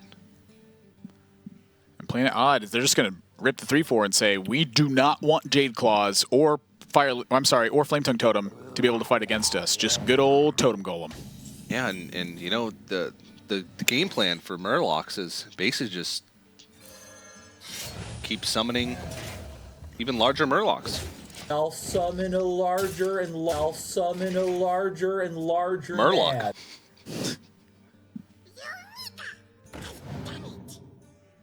That is pretty much exactly what happens. It wants to just scale into the mid and then scale into late. I mean, almost every single aggressive deck has focused towards that aspect for the larger man reason, to keep up with Jades and then also to pressure the slower decks a lot harder. Let's listen to Team Liquid. Their start was pretty ugly early on. Do they have hope of winning? The 1-1 always goes into the 3-1, so start that, I guess. Yeah. Noble's fine. Yeah. Because if it's a 1-1, we probably bump the 2-2. Mm-hmm. So now just bump the 3-1, right? 3-1's probably better, I think. Wait. Maybe we buff the other one, so if he Mega Source, we can Jade Lightning that, or do we want to Jade Lightning the Mega Source anyway, in case he gets 3 health? Probably Jade Lightning the Megasaur, but it's more of a question if you believe in the one of Maelstrom. And also, actually, I think you do kill the 2-2. Because we have patches, right? Patches, yeah. You also have patches, yeah. True. The Maelstrom, it's 2. That's enough to play into. Mm-hmm. And besides, they might read into it too much and think we have Maelstrom number 2. Yeah, play it. It plays around the... Okay. The forgot the pitch is name. 1-2 guy. Yeah, it's like it doesn't run into Jade Lightning. Is that right? Is there anything else? I guess we can go Jade Claws. Yeah, I think we wanna we don't get the Overload out of the way. Exactly, so we can Jade Lightning next turn. Yeah. We don't punch that though, right? Yeah, there's no reason, right? Totem first, that way it looks like we're fishing. It doesn't really matter, but that's good, Totem. We're chilling, right? I'll never punch that. Why wouldn't we punch it? I don't know, in case they give it health. It's the same, right? We still have to punch it, right? We're punching it no matter what happens. We should get Devolve, but if we punch it this turn, we have an extra attack next turn. It's so much damage, though. Yeah, but I mean, it's getting blocked, right? So we're really only taking the 7. Unless he plays Consecrate, which they do play in their deck. Great, but we're taking the 7 regardless, right? Yeah. So I think you just take it. I take it, right? Yeah. Besides, you might play the 1/1 Divine Shield. Oh yeah, and then we won't be able to punch it. Yeah, it's just better all around this way. Mm-hmm. Pinja on turn 6 and 1 man turn 7. I'm too scared of losing tempo by playing Scalebane. Like, okay. Like Jade Lightning next turn, right? Jade Lightning doesn't do too much against Scalebane. Jade Lightning with Pirate does. Yeah, I want to play Finja to play with all that stuff. Obviously against Devolve would be kind of nice with Devolve escape, and then you have Finja afterwards. You have to chop dig it. There's no way it takes 7. Then you play Pinja. Move quickly. Hey, I like Finja, yes. And then goes turn and sweep. Finja comes down on the board. I liked the setup from Team Liquid as well, to just go ahead and take the hit. I mean, they had a lot of reason to. Yeah, it sets up better trades going into the following turn. And, you know, their 2-2 potentially could trade into something where it otherwise would be forced to trade in to deal the extra 2 damage to the Rockpool Hunter. They needed to consider trading it in even here to make sure that Finja doesn't activate. You know, they can't guarantee that every single time if they Jade Lightning, but they can definitely cut into that percentage quite a bit. Yeah, that's a really tough, because if they just Jade Lightning and pass, then they're left with a 2-2 and a 3-3. Finja could trade over the 2-2. Yeah, it's a weird spot. Yeah. What to do? And if you're just trading in and Jade Lightning anyway, you give up a 2-2 for free, effectively. Yeah, I mean, it sucks to have taken the 7 damage here, but Jade Lightning. I'll summon a larger and larger mad. And that's really much the goal. I mean, Aya Blackpaw's on deck next turn with it, and here, though, the pickup on the Cold Light Seer, this is a huge turn for Planet Odd. If they do have a Devolve in this deck, they need it fast. Yesterday.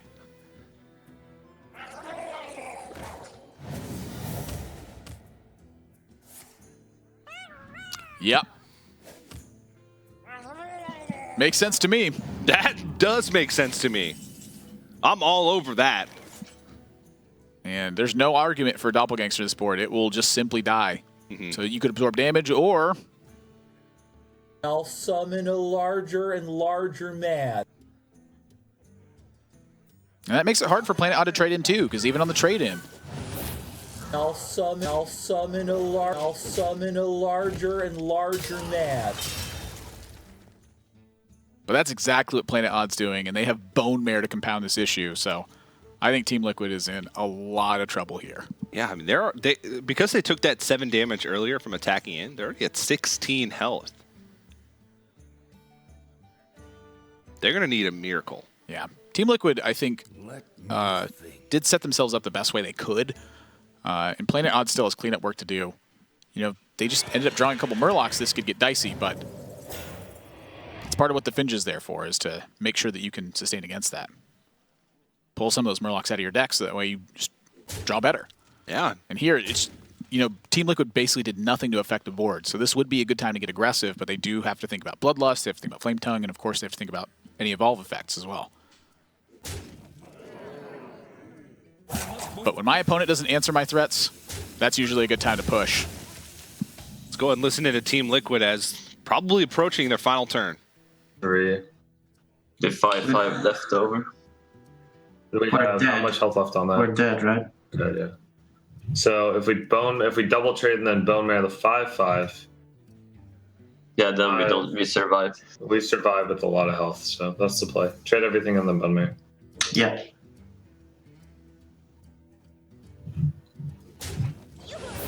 We survive with, by a lot of health, I mean we survive with like 2 or 3 health. Do we lose? You basically Devolved. It's actually kind of annoying. Yeah. The 5-5, 2-3, and 2-3, and play Gateway. Put him down 3. We're playing Crusader as well, right? Yeah, we're playing Crusader here. Yeah. Let me think. Kill it off, go face for 2, I mean, and then play 3 minions.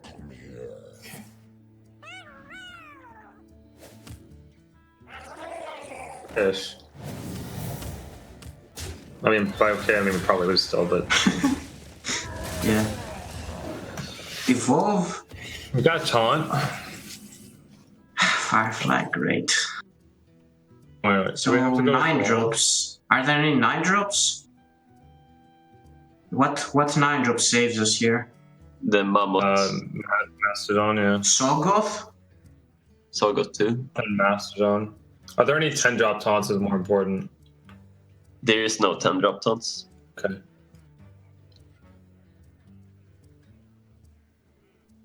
No. So we have to like trade. Yeah, trade into the go- 4/3, and then we're Yeah. playing one Firefly. Are we toteming after? We're toteming after, right? Or are we toteming before? We can't totem after. We can like evolve after. So we're just playing Firefly Totem now and then Thrall, right? Yeah. I think so, right? That's the play. Go for it. Do it fast because of chargers. I didn't get a charger. Oh, right? Right? Question mark? Question mark? Are we live? We got Mayor Nogger Fogger. There's a chance.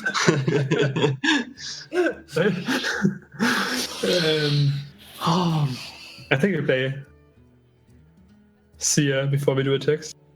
Yeah. Or do we attack with a 5/5 into the... we just go face. I mean, it doesn't matter. I mean, Yeah. it matters which way we attack. But What do you take first? I think the 5/5. 5/5. Because if that hits a 5/4, at least we don't waste other minions in the 5/4 first. That's fine. Could be worse. Do the attacks. I don't think we hold. Or do we ever just not attack? The 2/6 always attacks. Let's attack with a 2/6, I think. Okay.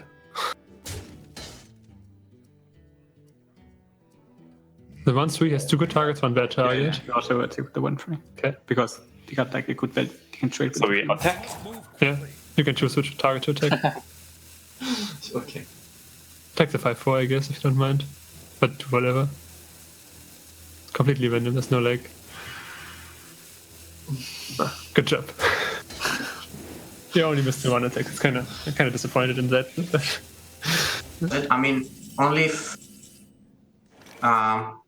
you like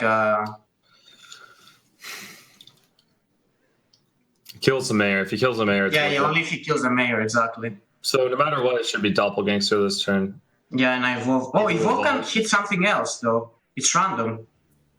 Yeah, I know. Can hit the mayor. So we don't evolve? What do you think about just Doppel, Flame, Elemental, and Thing? But then how does his board ever die?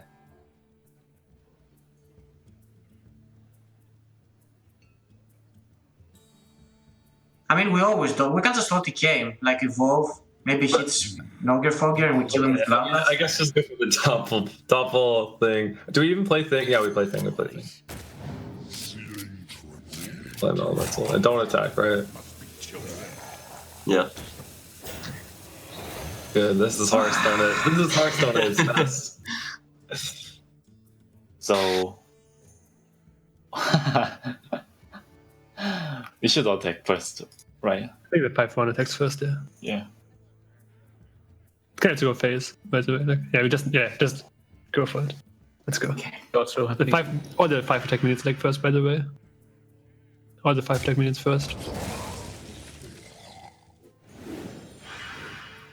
oh, Nice. Yeah. Wir das Bild sehen nur.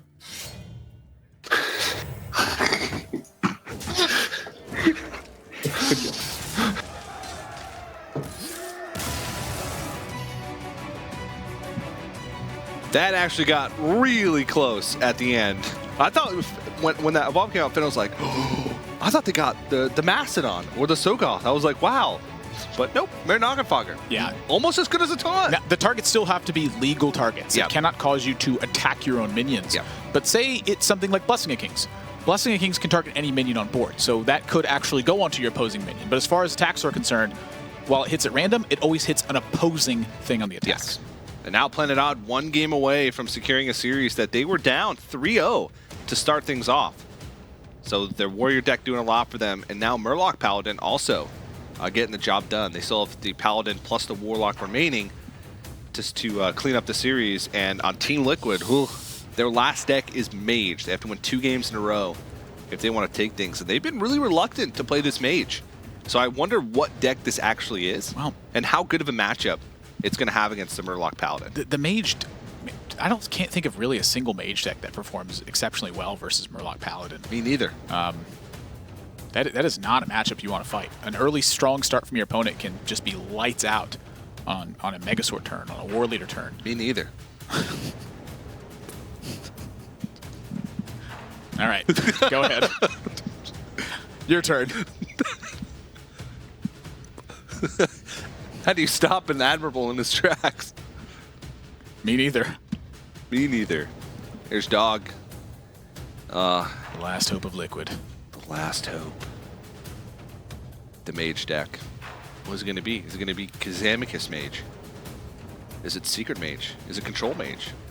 Look at Paladin's win rates. Wow. Across the board. Tempo Storm. I mean, you'd expect most of their win rates to be low because they're currently in last place, but everybody else at 50% or above. Paladin is just something else. I remember right when they changed Murloc War Leader 2, people were like, they killed Murloc Paladin! I'm like, no, it still kills you. Hey. Finger snap. Surrender getting work done. Team Liquid down to their last leg. Have to win 2 straight, or Planet Odd is going to climb up to a 2-2 record overall. And that's a Frosted Shayna. Oh, yeah. This is Control Mage through and through. I think this is one of the matchups that actually can fight this because almost the entire deck is dedicated to removal at this point. And that's really the one thing that Planet Odd will struggle with is lots of removal in a row. Yeah. And the Jaina already in hand does give them that stabilizing potential. However, it will restrict a card slot in their hand. They're not going to keep it. They see how important removal is to Team Liquid here. That's a pretty good opening hand. They got Doomsayer. They have card draw. Doesn't get much better than that. Now, the key I'm looking for is if Planet Odd keeps multiple cards or if they mulligan into War Leader or even not, is Team Liquid a coin Doomsayer kind of play, a Doomsayer on 2, or a wait for a Frost Nova? If they play it on 2, there is a risk of War Leader killing the Doomsayer, depending on the opening Murlocs from Planet Odd. Into a 1-3 is typically where I would not play a coin Doomsayer. Tidecaller, however. Uh-oh. Speaking of.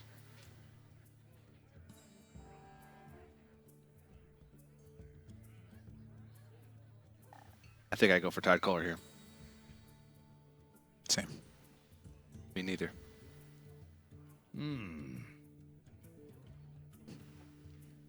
Planet Odd agrees. This is the most threatening one, and honestly, seeing a coin Doomsayer from Team Liquid is, while it hurts, it is a big benefit for them. Yeah, do you take the risk, though? I mean, they have Frostbolt. Yeah, I like the Frostbolt into the Doomsayer, then you stick a naked Acolyte of Pain on the board. But now still save it. Lots of options. Yeah, well, let's go listen into Planet Odd. Their early attempt thwarted. Let's see what they do now. But they have to have another turn 2 play, otherwise they would have just passed and Frostbolted after we play the 2-drop on it. So probably acknowledges. Oh, sure. Yeah, let's go for his pass. Don't hero power because it makes our anything worse. Intellect, but Yep. Yeah. I like it. the next turn if they go with let's see. It's hard to say. Kill one off with straight ping. Rock pull more. Okay. What do you think, Surrender? I'm fine with double rock pull. Yeah. I will play Doomsayer, so there's a chance that we can just like give max HP on our minions and like plus HP with CS really good if they don't have second Doomsayer. So I'm fine with double Hunter.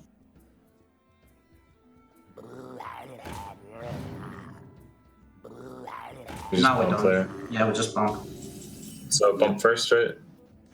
Yeah, I like it. Double mana Orm Glyph. Yes, Seems good. seems very good. And just get, I don't know, Frostbolt. Oh, even like something like Mirror Image could be good, or Zaragoza's Breath, right? At Yeah. this point. Buffing them 1 extra is insane. Frostbolt. We Frostbolt and we do it on the 3-4, right? Guess, seems good. Yeah. Breath is okay as well, but I think Frostbolt's better. Frostbolt's better. Well, isn't like the same, but with Frostbolt you choose which one? Yeah, you got me there. Yeah. So we get punished. We get slightly punished by Megasaur, but it's not even a big deal because if he picks health, then it doesn't matter because we can trade him. Yeah, also it can't kill our mana wins, right? So we don't care that much. We kill the 3/4. Frostbolt the 3/4. Yes, yes. Agreed. I like how Doug's like, ooh, if we take Breath of Sindragosa, we can kill the 2/2. Yeah, you can kill the 2/2 You can with kill the 2/2 still. Yeah. With the Frostbolt, Dog. I believe this is a Cold Light Seer turn, though. This helps supplement the turn for Megasaur. But 2 Mana Worms is really scary. How scary? It's pretty darn scary. I still like the Cold Light Seer, though. I don't think you're necessarily getting a better Cold Light Seer turn. There's a chance that you use the Hero Power instead of the Hydrologist to try to figure out which secret you really want to pick up, but I like the 2/2. Thanks, that's blabberable. No problem. Ooh, what's the choice here? A couple good options. Getaway Code and Redemption. Both kind of Getaway Code of value. Redemption helps you stick a minion on the board. Move quickly.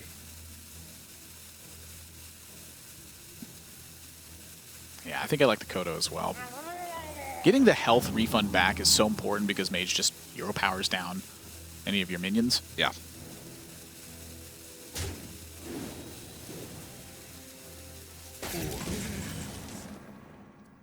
Wow. Some gas picked up. And by gas, I mean the opposite of gas. Polymorph. Earth. How is Earth the opposite of gas? What is the opposite of gas? Help me out here. It's not a thing that has an opposite. Like, the opposite of apples is oranges. Like, nouns don't have quite as many opposites. It has to be a pretty polar thing.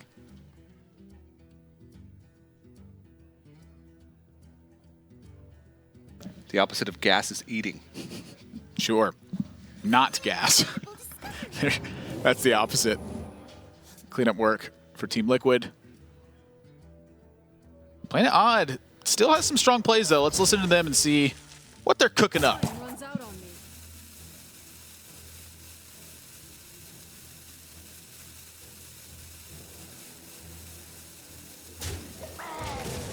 So we consecrate trade, right? Yeah. Do we play Hero Power to play... Yeah, I guess we play Hero Power over on the secret. Yes, consequent Hero Power.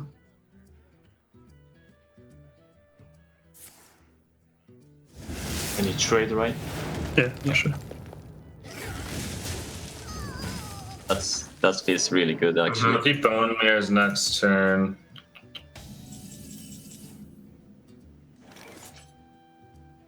How do you feel about Blizzard this turn? It's too much commitment, right? Yeah, I think does the same almost. Yeah. Ping almost does the same. Do we ever live, or do you want to develop a secret? Same thing, but it doesn't because it freezes the board, so we can't Bone Mare us next turn. I like Acolyte Ping on the 2/1. In that, he will have to leave. If he want a Bone Mare, he will have to leave it up, and then we can polymorph. We also get more punished from the Megasaur. Why are we pinging the 2/1? What to do? The 2/1. Yeah, we ping. We wanted. We don't want a Blizzard, right? We can go Acolyte and play a secret, or we can go. I don't want to ping the 2/1. Oh, you don't? I see. No, okay, Acolyte secret. Yeah, I guess probably it's fine. Block, right? It's more money efficient. Yeah. Further. The only thing that hurts us again is the guy, right? The Megasaur, but that's about it. Go Block. I don't know if you have time to bury her later. Yeah, we only get punished by Megasaur and War Leader, but War Leader's not that big of a punish. Mm-hmm. Oh, do we ever trade? Do we ever trade with the 3/3 first because of Divine Shield? Maybe. We get +1/+1, we miss a damage. That's pretty good, right? I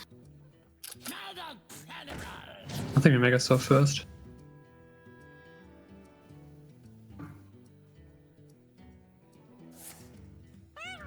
Master first? Yeah, I don't want to get Divine Shield anyway. Okay. I mean, maybe, but then I'm fine to get punished. Like, if he plays Final Spot or whatever, he plays on the Mega Store anyway, so like, not having Divine Shield on the 1 minion doesn't make too big of a difference. I don't want to miss damage if we go +1/+1.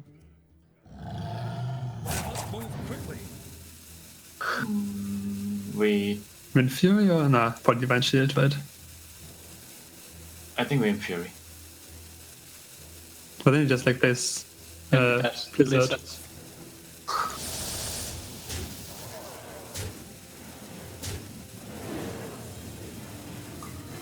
I mean, Blizzard almost full clears. Mm-hmm. Yeah, Blizzard's fine. It's Blizzard, right? Yep. Yep.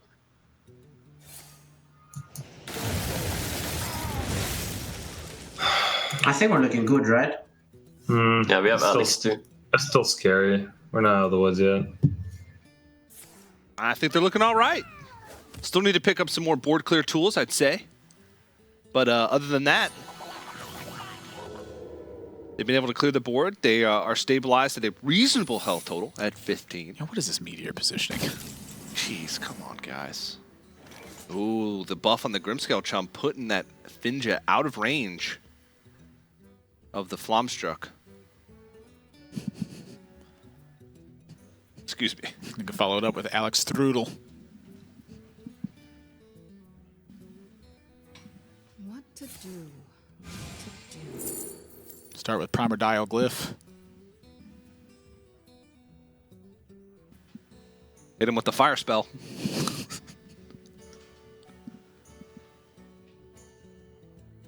There's going to be a ping and an ice barrier. Wow. Yeah, I'm curious how well that was thought through. Ooh. Well, I guess the Getaway Kodo helps the Tarim, but do they want to Tarim this turn? Nope. I don't know. Nope. That'll answer that question mighty quick. Let's go ahead and listen into Planet Odd. This is a tough turn. Let's see how they want to handle. If it doesn't clear, we can like get But- some. If so, you just lose the buff if it hits the 1/1. Oh, Svenna disconnected again. I have to wait for Svenna to reconnect. I'll just message him.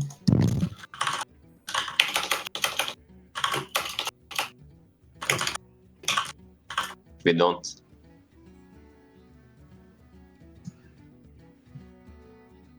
Let me think.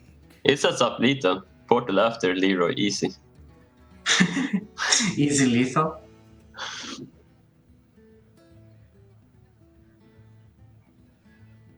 Move quickly. They're never gonna attack here, right? There's no way. Why? With the Nothing's Finja, I that mean. bad. I don't know. It's close. If they have Bone Mary, If they definitely. bone me, yeah, they attack, right? Yeah. Oh, okay. I guess this is fine. When they have... Alright. Yeah. Oh, that's. I don't want to play polymorph though. I think I want a Flame Strike and ping the Finja here. No, if we flame strike, we ping the dragon, not the Finja. They ping the dragon, yeah. Yeah, But okay. there are a lot of plays here. Yeah. I think Flame Strike's the best. We have Meteor to clean up later. Yeah, I like flame strike, ping dragon. Yeah.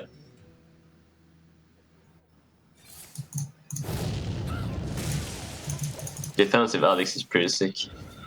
Yep, that's usually what you save it for anyways. I don't like playing it aggressively a lot of times. Mm-hmm. Because you get punished by like Tarim and stuff.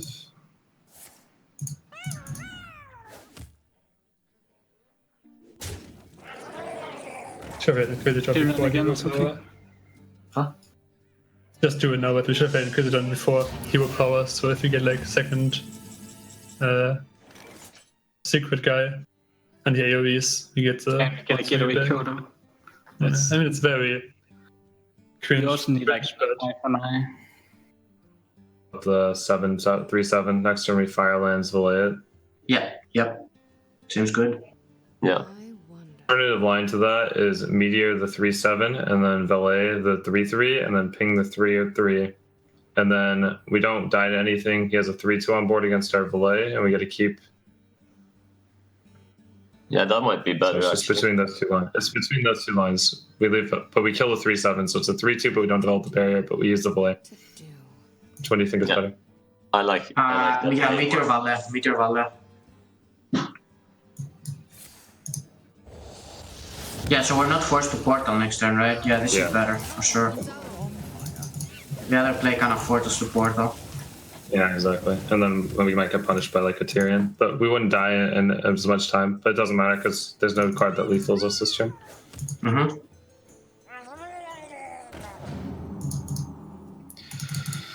Portal trade ping. Have block up, so it doesn't matter. Yep. Seems good. Portal trade ping. I don't want to get Bomb Squad though. Hey, I don't know if that probably doesn't matter. Doesn't even lethal us, no. Yeah. Not unless we play Doomsayer. Okay. Oh, nice.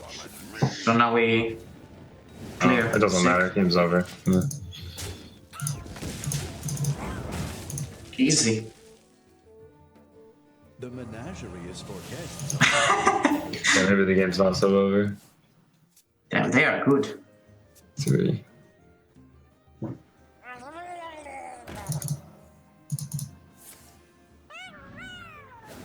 I don't like offensive Alex. I'm digging the Medivh. I'm digging Medivh, really. Medivh. Yeah, and fully Yeah, Medivh. Uh-huh. Wait, can we just kill the Tutu? No, we can trade 2/2 into 2/2, right? Yeah, that's what I mean. Oh, you mean with the dagger? Yeah, okay, sure. Yeah.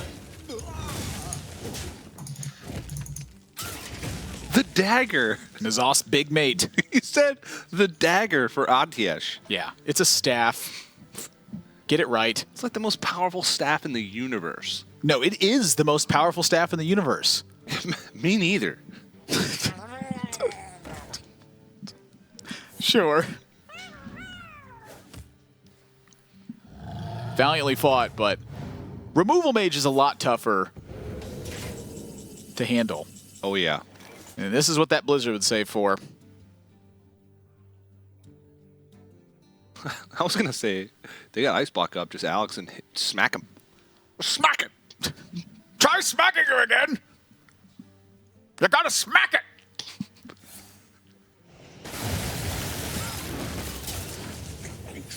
But Dark Echo is pretty good, too. TJ gets it. TJ gets it. I think it's do the same next turn. Yeah, this is basically Alexing.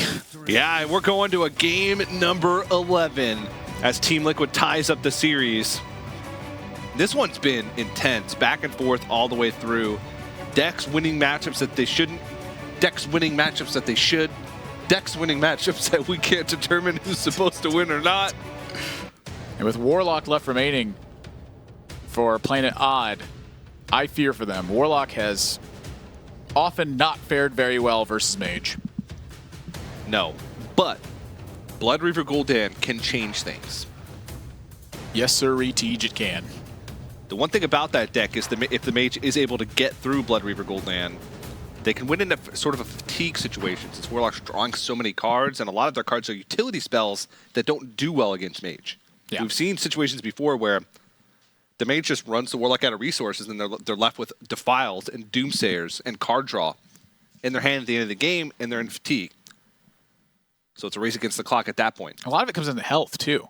If Team Liquid puts enough pressure onto Planet Odd in that situation where the Blood Reaver Gul'dan is not healing them up to very strong life totals towards the end, the amount of burn that they have is a colossal threat to Planet Odd at that point. Plus, you add on the Primordial Glyph effect, which, say they grab another Fireball from that, that's really threatening as well. So there's a lot for Planet Odd to have to check. Now, granted, this all depends on what version of it is, the Warlock, but Blood Reaver Gul'dan is found in there basically regardless. We know that card's there. Even if you didn't have any demons, you would still play that card. All right, well, here we go. This one's for all the marbles. Can Planet Odd move up to 2-2 in the Trinity Series? Or will Team Liquid move up to 3-1? Solidify themselves in the top half of the field. Looks like it's going to be Zoo. Yeah, saved it for the end, too. Quite interesting. What do you think Dog's blanket smells like? It smells like Planet Audrey patches. I have no idea how to picture that smell in my head.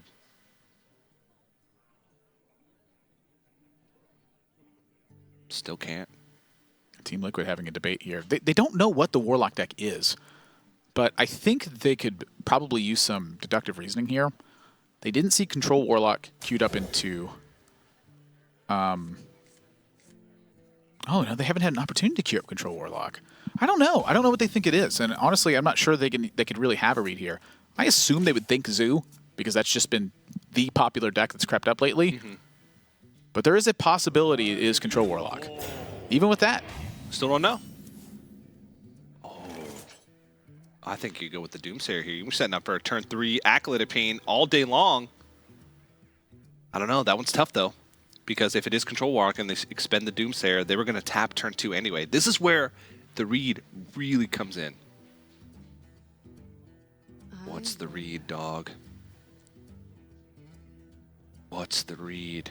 I mean, if the read is Control Warlock, you don't Frostbolt, don't like Doomsayer. Let's listen to Team Liquid, hear what they're thinking. Right, and that's pretty much what they always do, unless they go double 1. No, they coin 3. They can coin 3. They coin 3. If they coin 3, it just disrupts us so much, I think, that it's not worth it. But we can go, if we go Frostbolt here, we can go, if they coin 3, we can go Doomsayer. Yeah, but then they just Soulfire it and we lose. Yeah, exactly. And what if they go double 1 and then they coin Silence or something? I just really like Doomsayer. Yeah, okay, Doomsayer. With it. This tap. Something else, what's consideration here?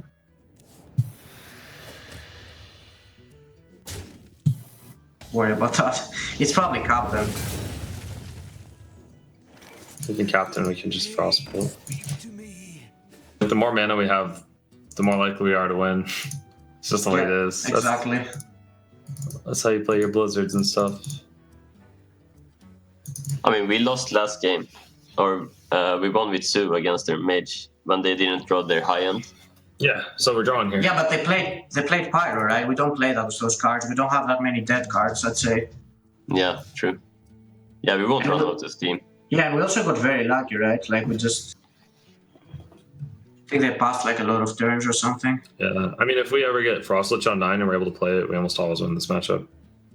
So... Yeah.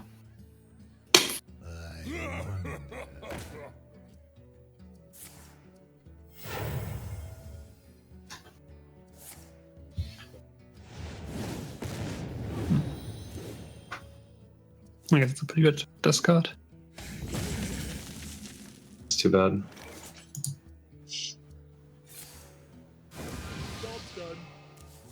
Those aren't good. Damn.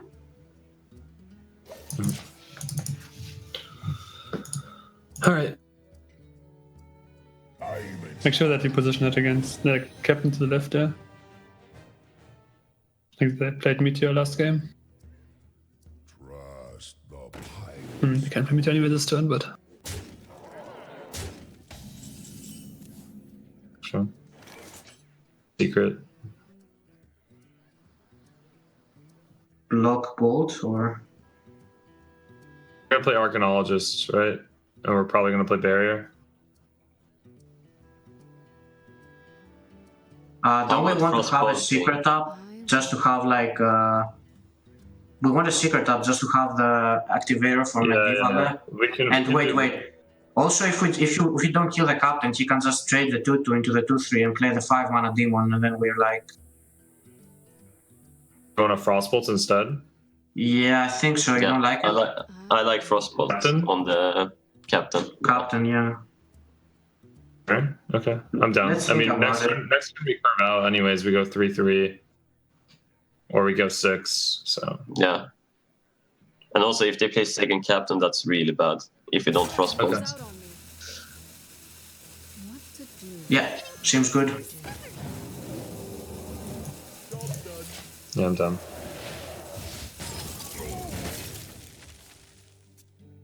Oh. We just scale Bane, right? Yeah. Yeah. And go face right. Yeah,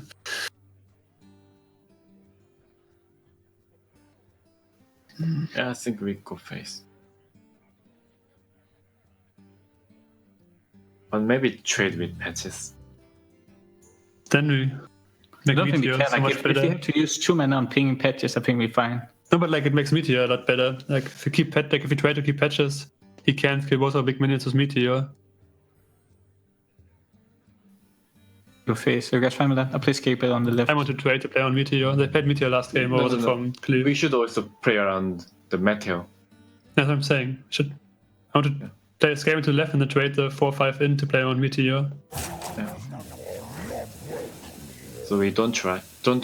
Yeah. No, we do trade. Otherwise, actually, I guess going faces that's fine against Meteor. Just trading patches is bad against Meteor. Yeah. Okay. Okay, fine with going face. Just don't trade patches in then. I like the play. I liked Hoy's point there too. They use 2 mana to hero power. You're typically fine in this spot. They have a lot of damage cranking. And you look at the second Doomguard in their hand and you go, ooh, bad draw. But something to really think about is how does Planet Odd win this game? And it's pretty much relentless aggression. With a second Doomguard in hand, they now have a 33% chance to follow up Doomguard with a Doomguard. If they didn't, it would just be X to 1, where X is the number of remaining cards for each draw. So it's kind of an interesting contrast to look at, where it's not always a bad thing to draw your second Doomguard, albeit there is more of a risk associated with it. But I'm curious if they feel like they want to get to Gul'dan here, or if they want to risk the double Doomguards. I mean, this turn I think Doomguard almost has to come down. Can you make as weak of a play as tap South Sea Captain, a Carolee as veteran? And the later you play Doomguards, the more risk you have of having a priority discard in there as well. Say the Bone Mare, for instance. You know, which one's more likely to give you value in the following turns? Personally, I think it's Doomguard. Yeah, they could push. I think they're thinking about the veteran first. They push 12 damage this turn if they go veteran plus Doomguard. They would pitch the other one like you mentioned, but... Well, the other thing, too, is if they play Doomguard, they just have a 33% chance to keep Doomguard. And if they keep the veteran, they get the damage immediately as well. Anyway. I like that. Doomguard first. Ooh. Like, how important is keeping the second Doomguard? The last thing they want is the South Sea Captain happening. So their conclusion here is that keeping South Sea Captain is just a disaster. Yeah. So avoid that. And notice that they've been paying exceptional attention to Meteor in this game.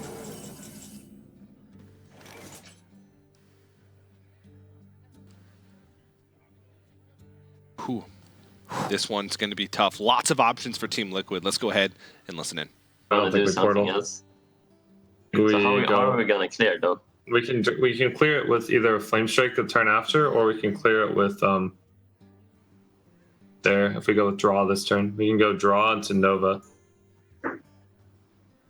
Even Bone Mare, they have 2 Bone Mares. Bone Mare's lethal. Yeah, it's 3 outs for them, and they only have 1 draw, and they have a tab. Yeah, but why do we need to risk? Do we really need to risk? That's what I'm thinking. I don't think we need to risk it. I don't think portal's worth it. Yeah. So what do we do? I think we go with into Nova. Nova AI or what? Then we can draw into a Doomsayer, or we can draw into another Blizzard or Flame Strike. Yeah. Right? Let's play. Yeah. We can draw 1 hour, so draw first. Okay, we drew it. Sick.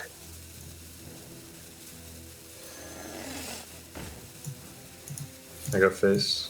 Oh, yeah. They don't have that many good draws, right? Most of their draws are bad. I mean, like this turn, Blizzard's just so strong, and if we rip a Flame Strike or something, we're fine. And there's no Or chance another to lose Blizzard. this. Yeah, exactly. No. Okay, they didn't get Bone Mare. That's very good. Not sure if they ever hold the imp. And we only have 1 more discard, right? Yeah, but it's also like... So we like to Flame Strike this turn anyway. And like to just do the trades or whatever. Like Flame Strike clears the board no matter if you play the imp or not. Yeah, maybe just Prince. Prince somewhere in the middle. Yeah.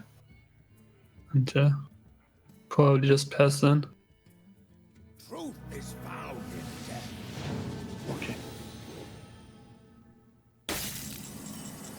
Okay. I'm pretty sure. So it's going to be Barrier, Block, Volley, the 8/5, Trade in, the 2/2, and then 2/3 to the 2/2. Yeah, seems good. We never get popped, right? Either. Wait. We go Is it ever Blizzard face Valet? No, I don't think so. I think we don't need to set up save lethal, right? We don't set up lethal, not even close. Yeah, and we probably don't get popped either if we go block. Yeah, okay, I like it. I like the block play a lot. Yeah, same.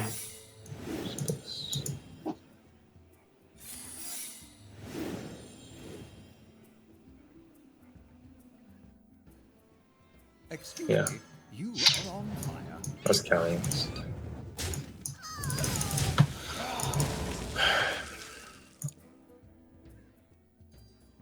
We tap here every time, right? Yeah. There's no random secret, so we pretty much know it's barrier ice block. So we trade for 2-1 into the. And I guess you can go face the Doomguard first, but.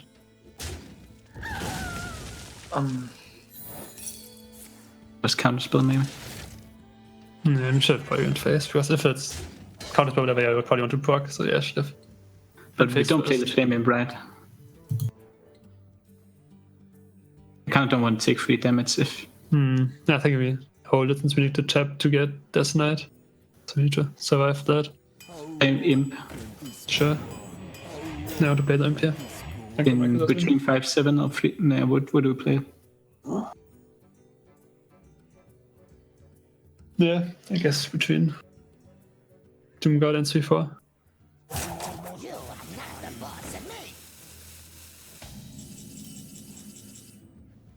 So I guess we go Blizzard into Blizzard. What about Medivh into Blizzard? I like Medivh, man. I don't know. I think I like Medivh, That's guys. our win condition, right? We can go Blizzard block, and then we can use defensive Alex later, if needed. Okay, so let's play out these turns. I go Medivh, he pops me a 1, right? Guaranteed. Then I go with Blizzard into block, and then he can't do anything. And then and then the board is hopefully stabilized, and I can either Alex myself, but we still lose to Blood Reaver Gul'dan. So regardless, we're losing to Blood Reaver Gul'dan, but I still think it's the best play, right? Yeah. It's just the way it is. That's life. It is. Yeah, it's the winning play. Okay, but be careful when you Blizzard block. Don't block first, because don't you trade this in? No, I don't trade it in. We still need to tap, right? Why? Politik. I have a second ice block, so they have some time.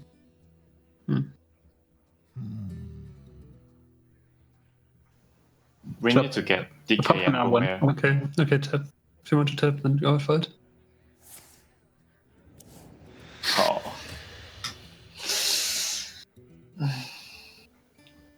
Just Pokemon 1, right? Like, face with everything, but it's 3-4 last. Yeah. Play.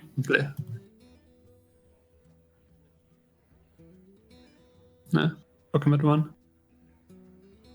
So many possibilities. Almost out of time. And play the fetching. Positioning, I don't know. Probably very right. Just play it on the right. Yeah.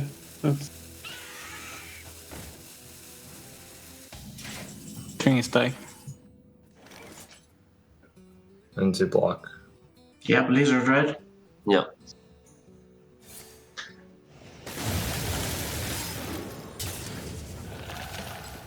That's a big boy. We can kill him next turn. Yep. I double trade, right? I double trade. It sets up lethal with that. Wait. Right. It does set up lethal with Alex. Yeah, but I was thinking maybe his soul fires are Medivh. Whatever, it's probably fine. Fires are Medivh, he doesn't pop us, so we can't lose.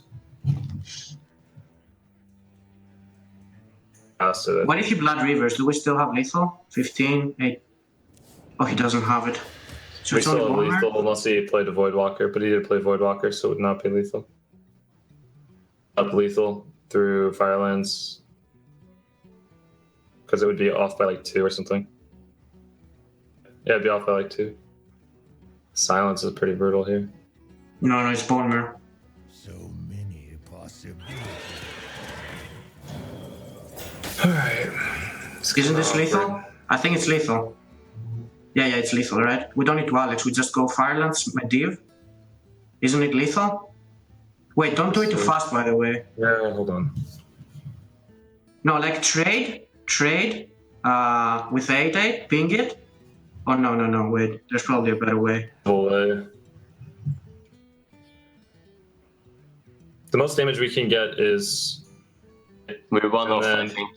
It's 8 plus 3 plus 6. What's 8 plus 3 plus 6?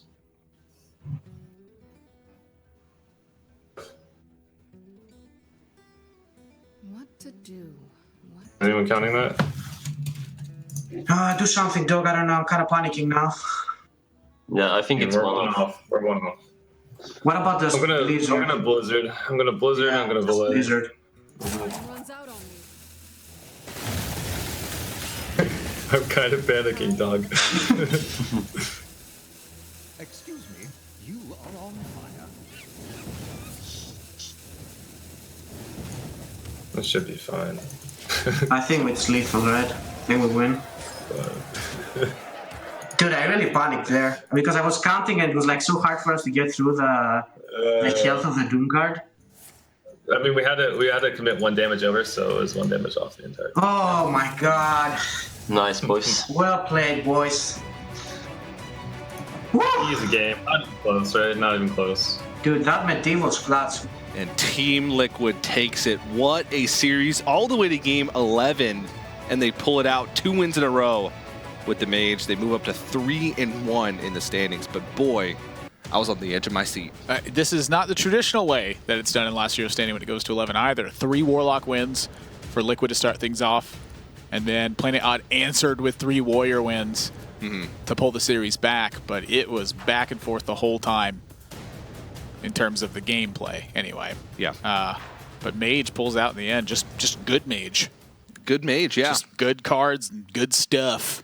Lots of removal, and I think that they played it quite well. They sequenced out things properly. They thought things through. We were talking about, with ATS whether to play Blizzard first or Ice Block first. If you play Ice Block first, you have a chance to get Unlicensed Apothecary, which kills you. Or if you play Blizzard first and you get Nerubian Unraveler, you can't play the Ice Block because it makes your spells cost 2 more. Are there more 3-cost minions or more 6-cost minions? I think there's more 3s. Yeah, but we are joined by a player from the winning team. It's Dog from Team Liquid. Hey, Dog, can you hear me? Cool. We just have a couple of strategy questions here. Walk me through your plan with the Mage there, because you saved it for last, and obviously it was for something.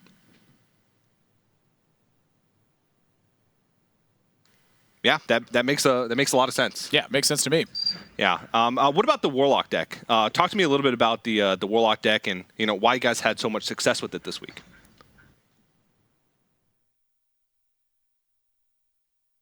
All right. Yeah. Well, that makes sense to me as well. Oh, well, yeah. Okay. Well, thanks very much, Dog. Looks like Dog has to run, so we'll catch up with him a little bit later on.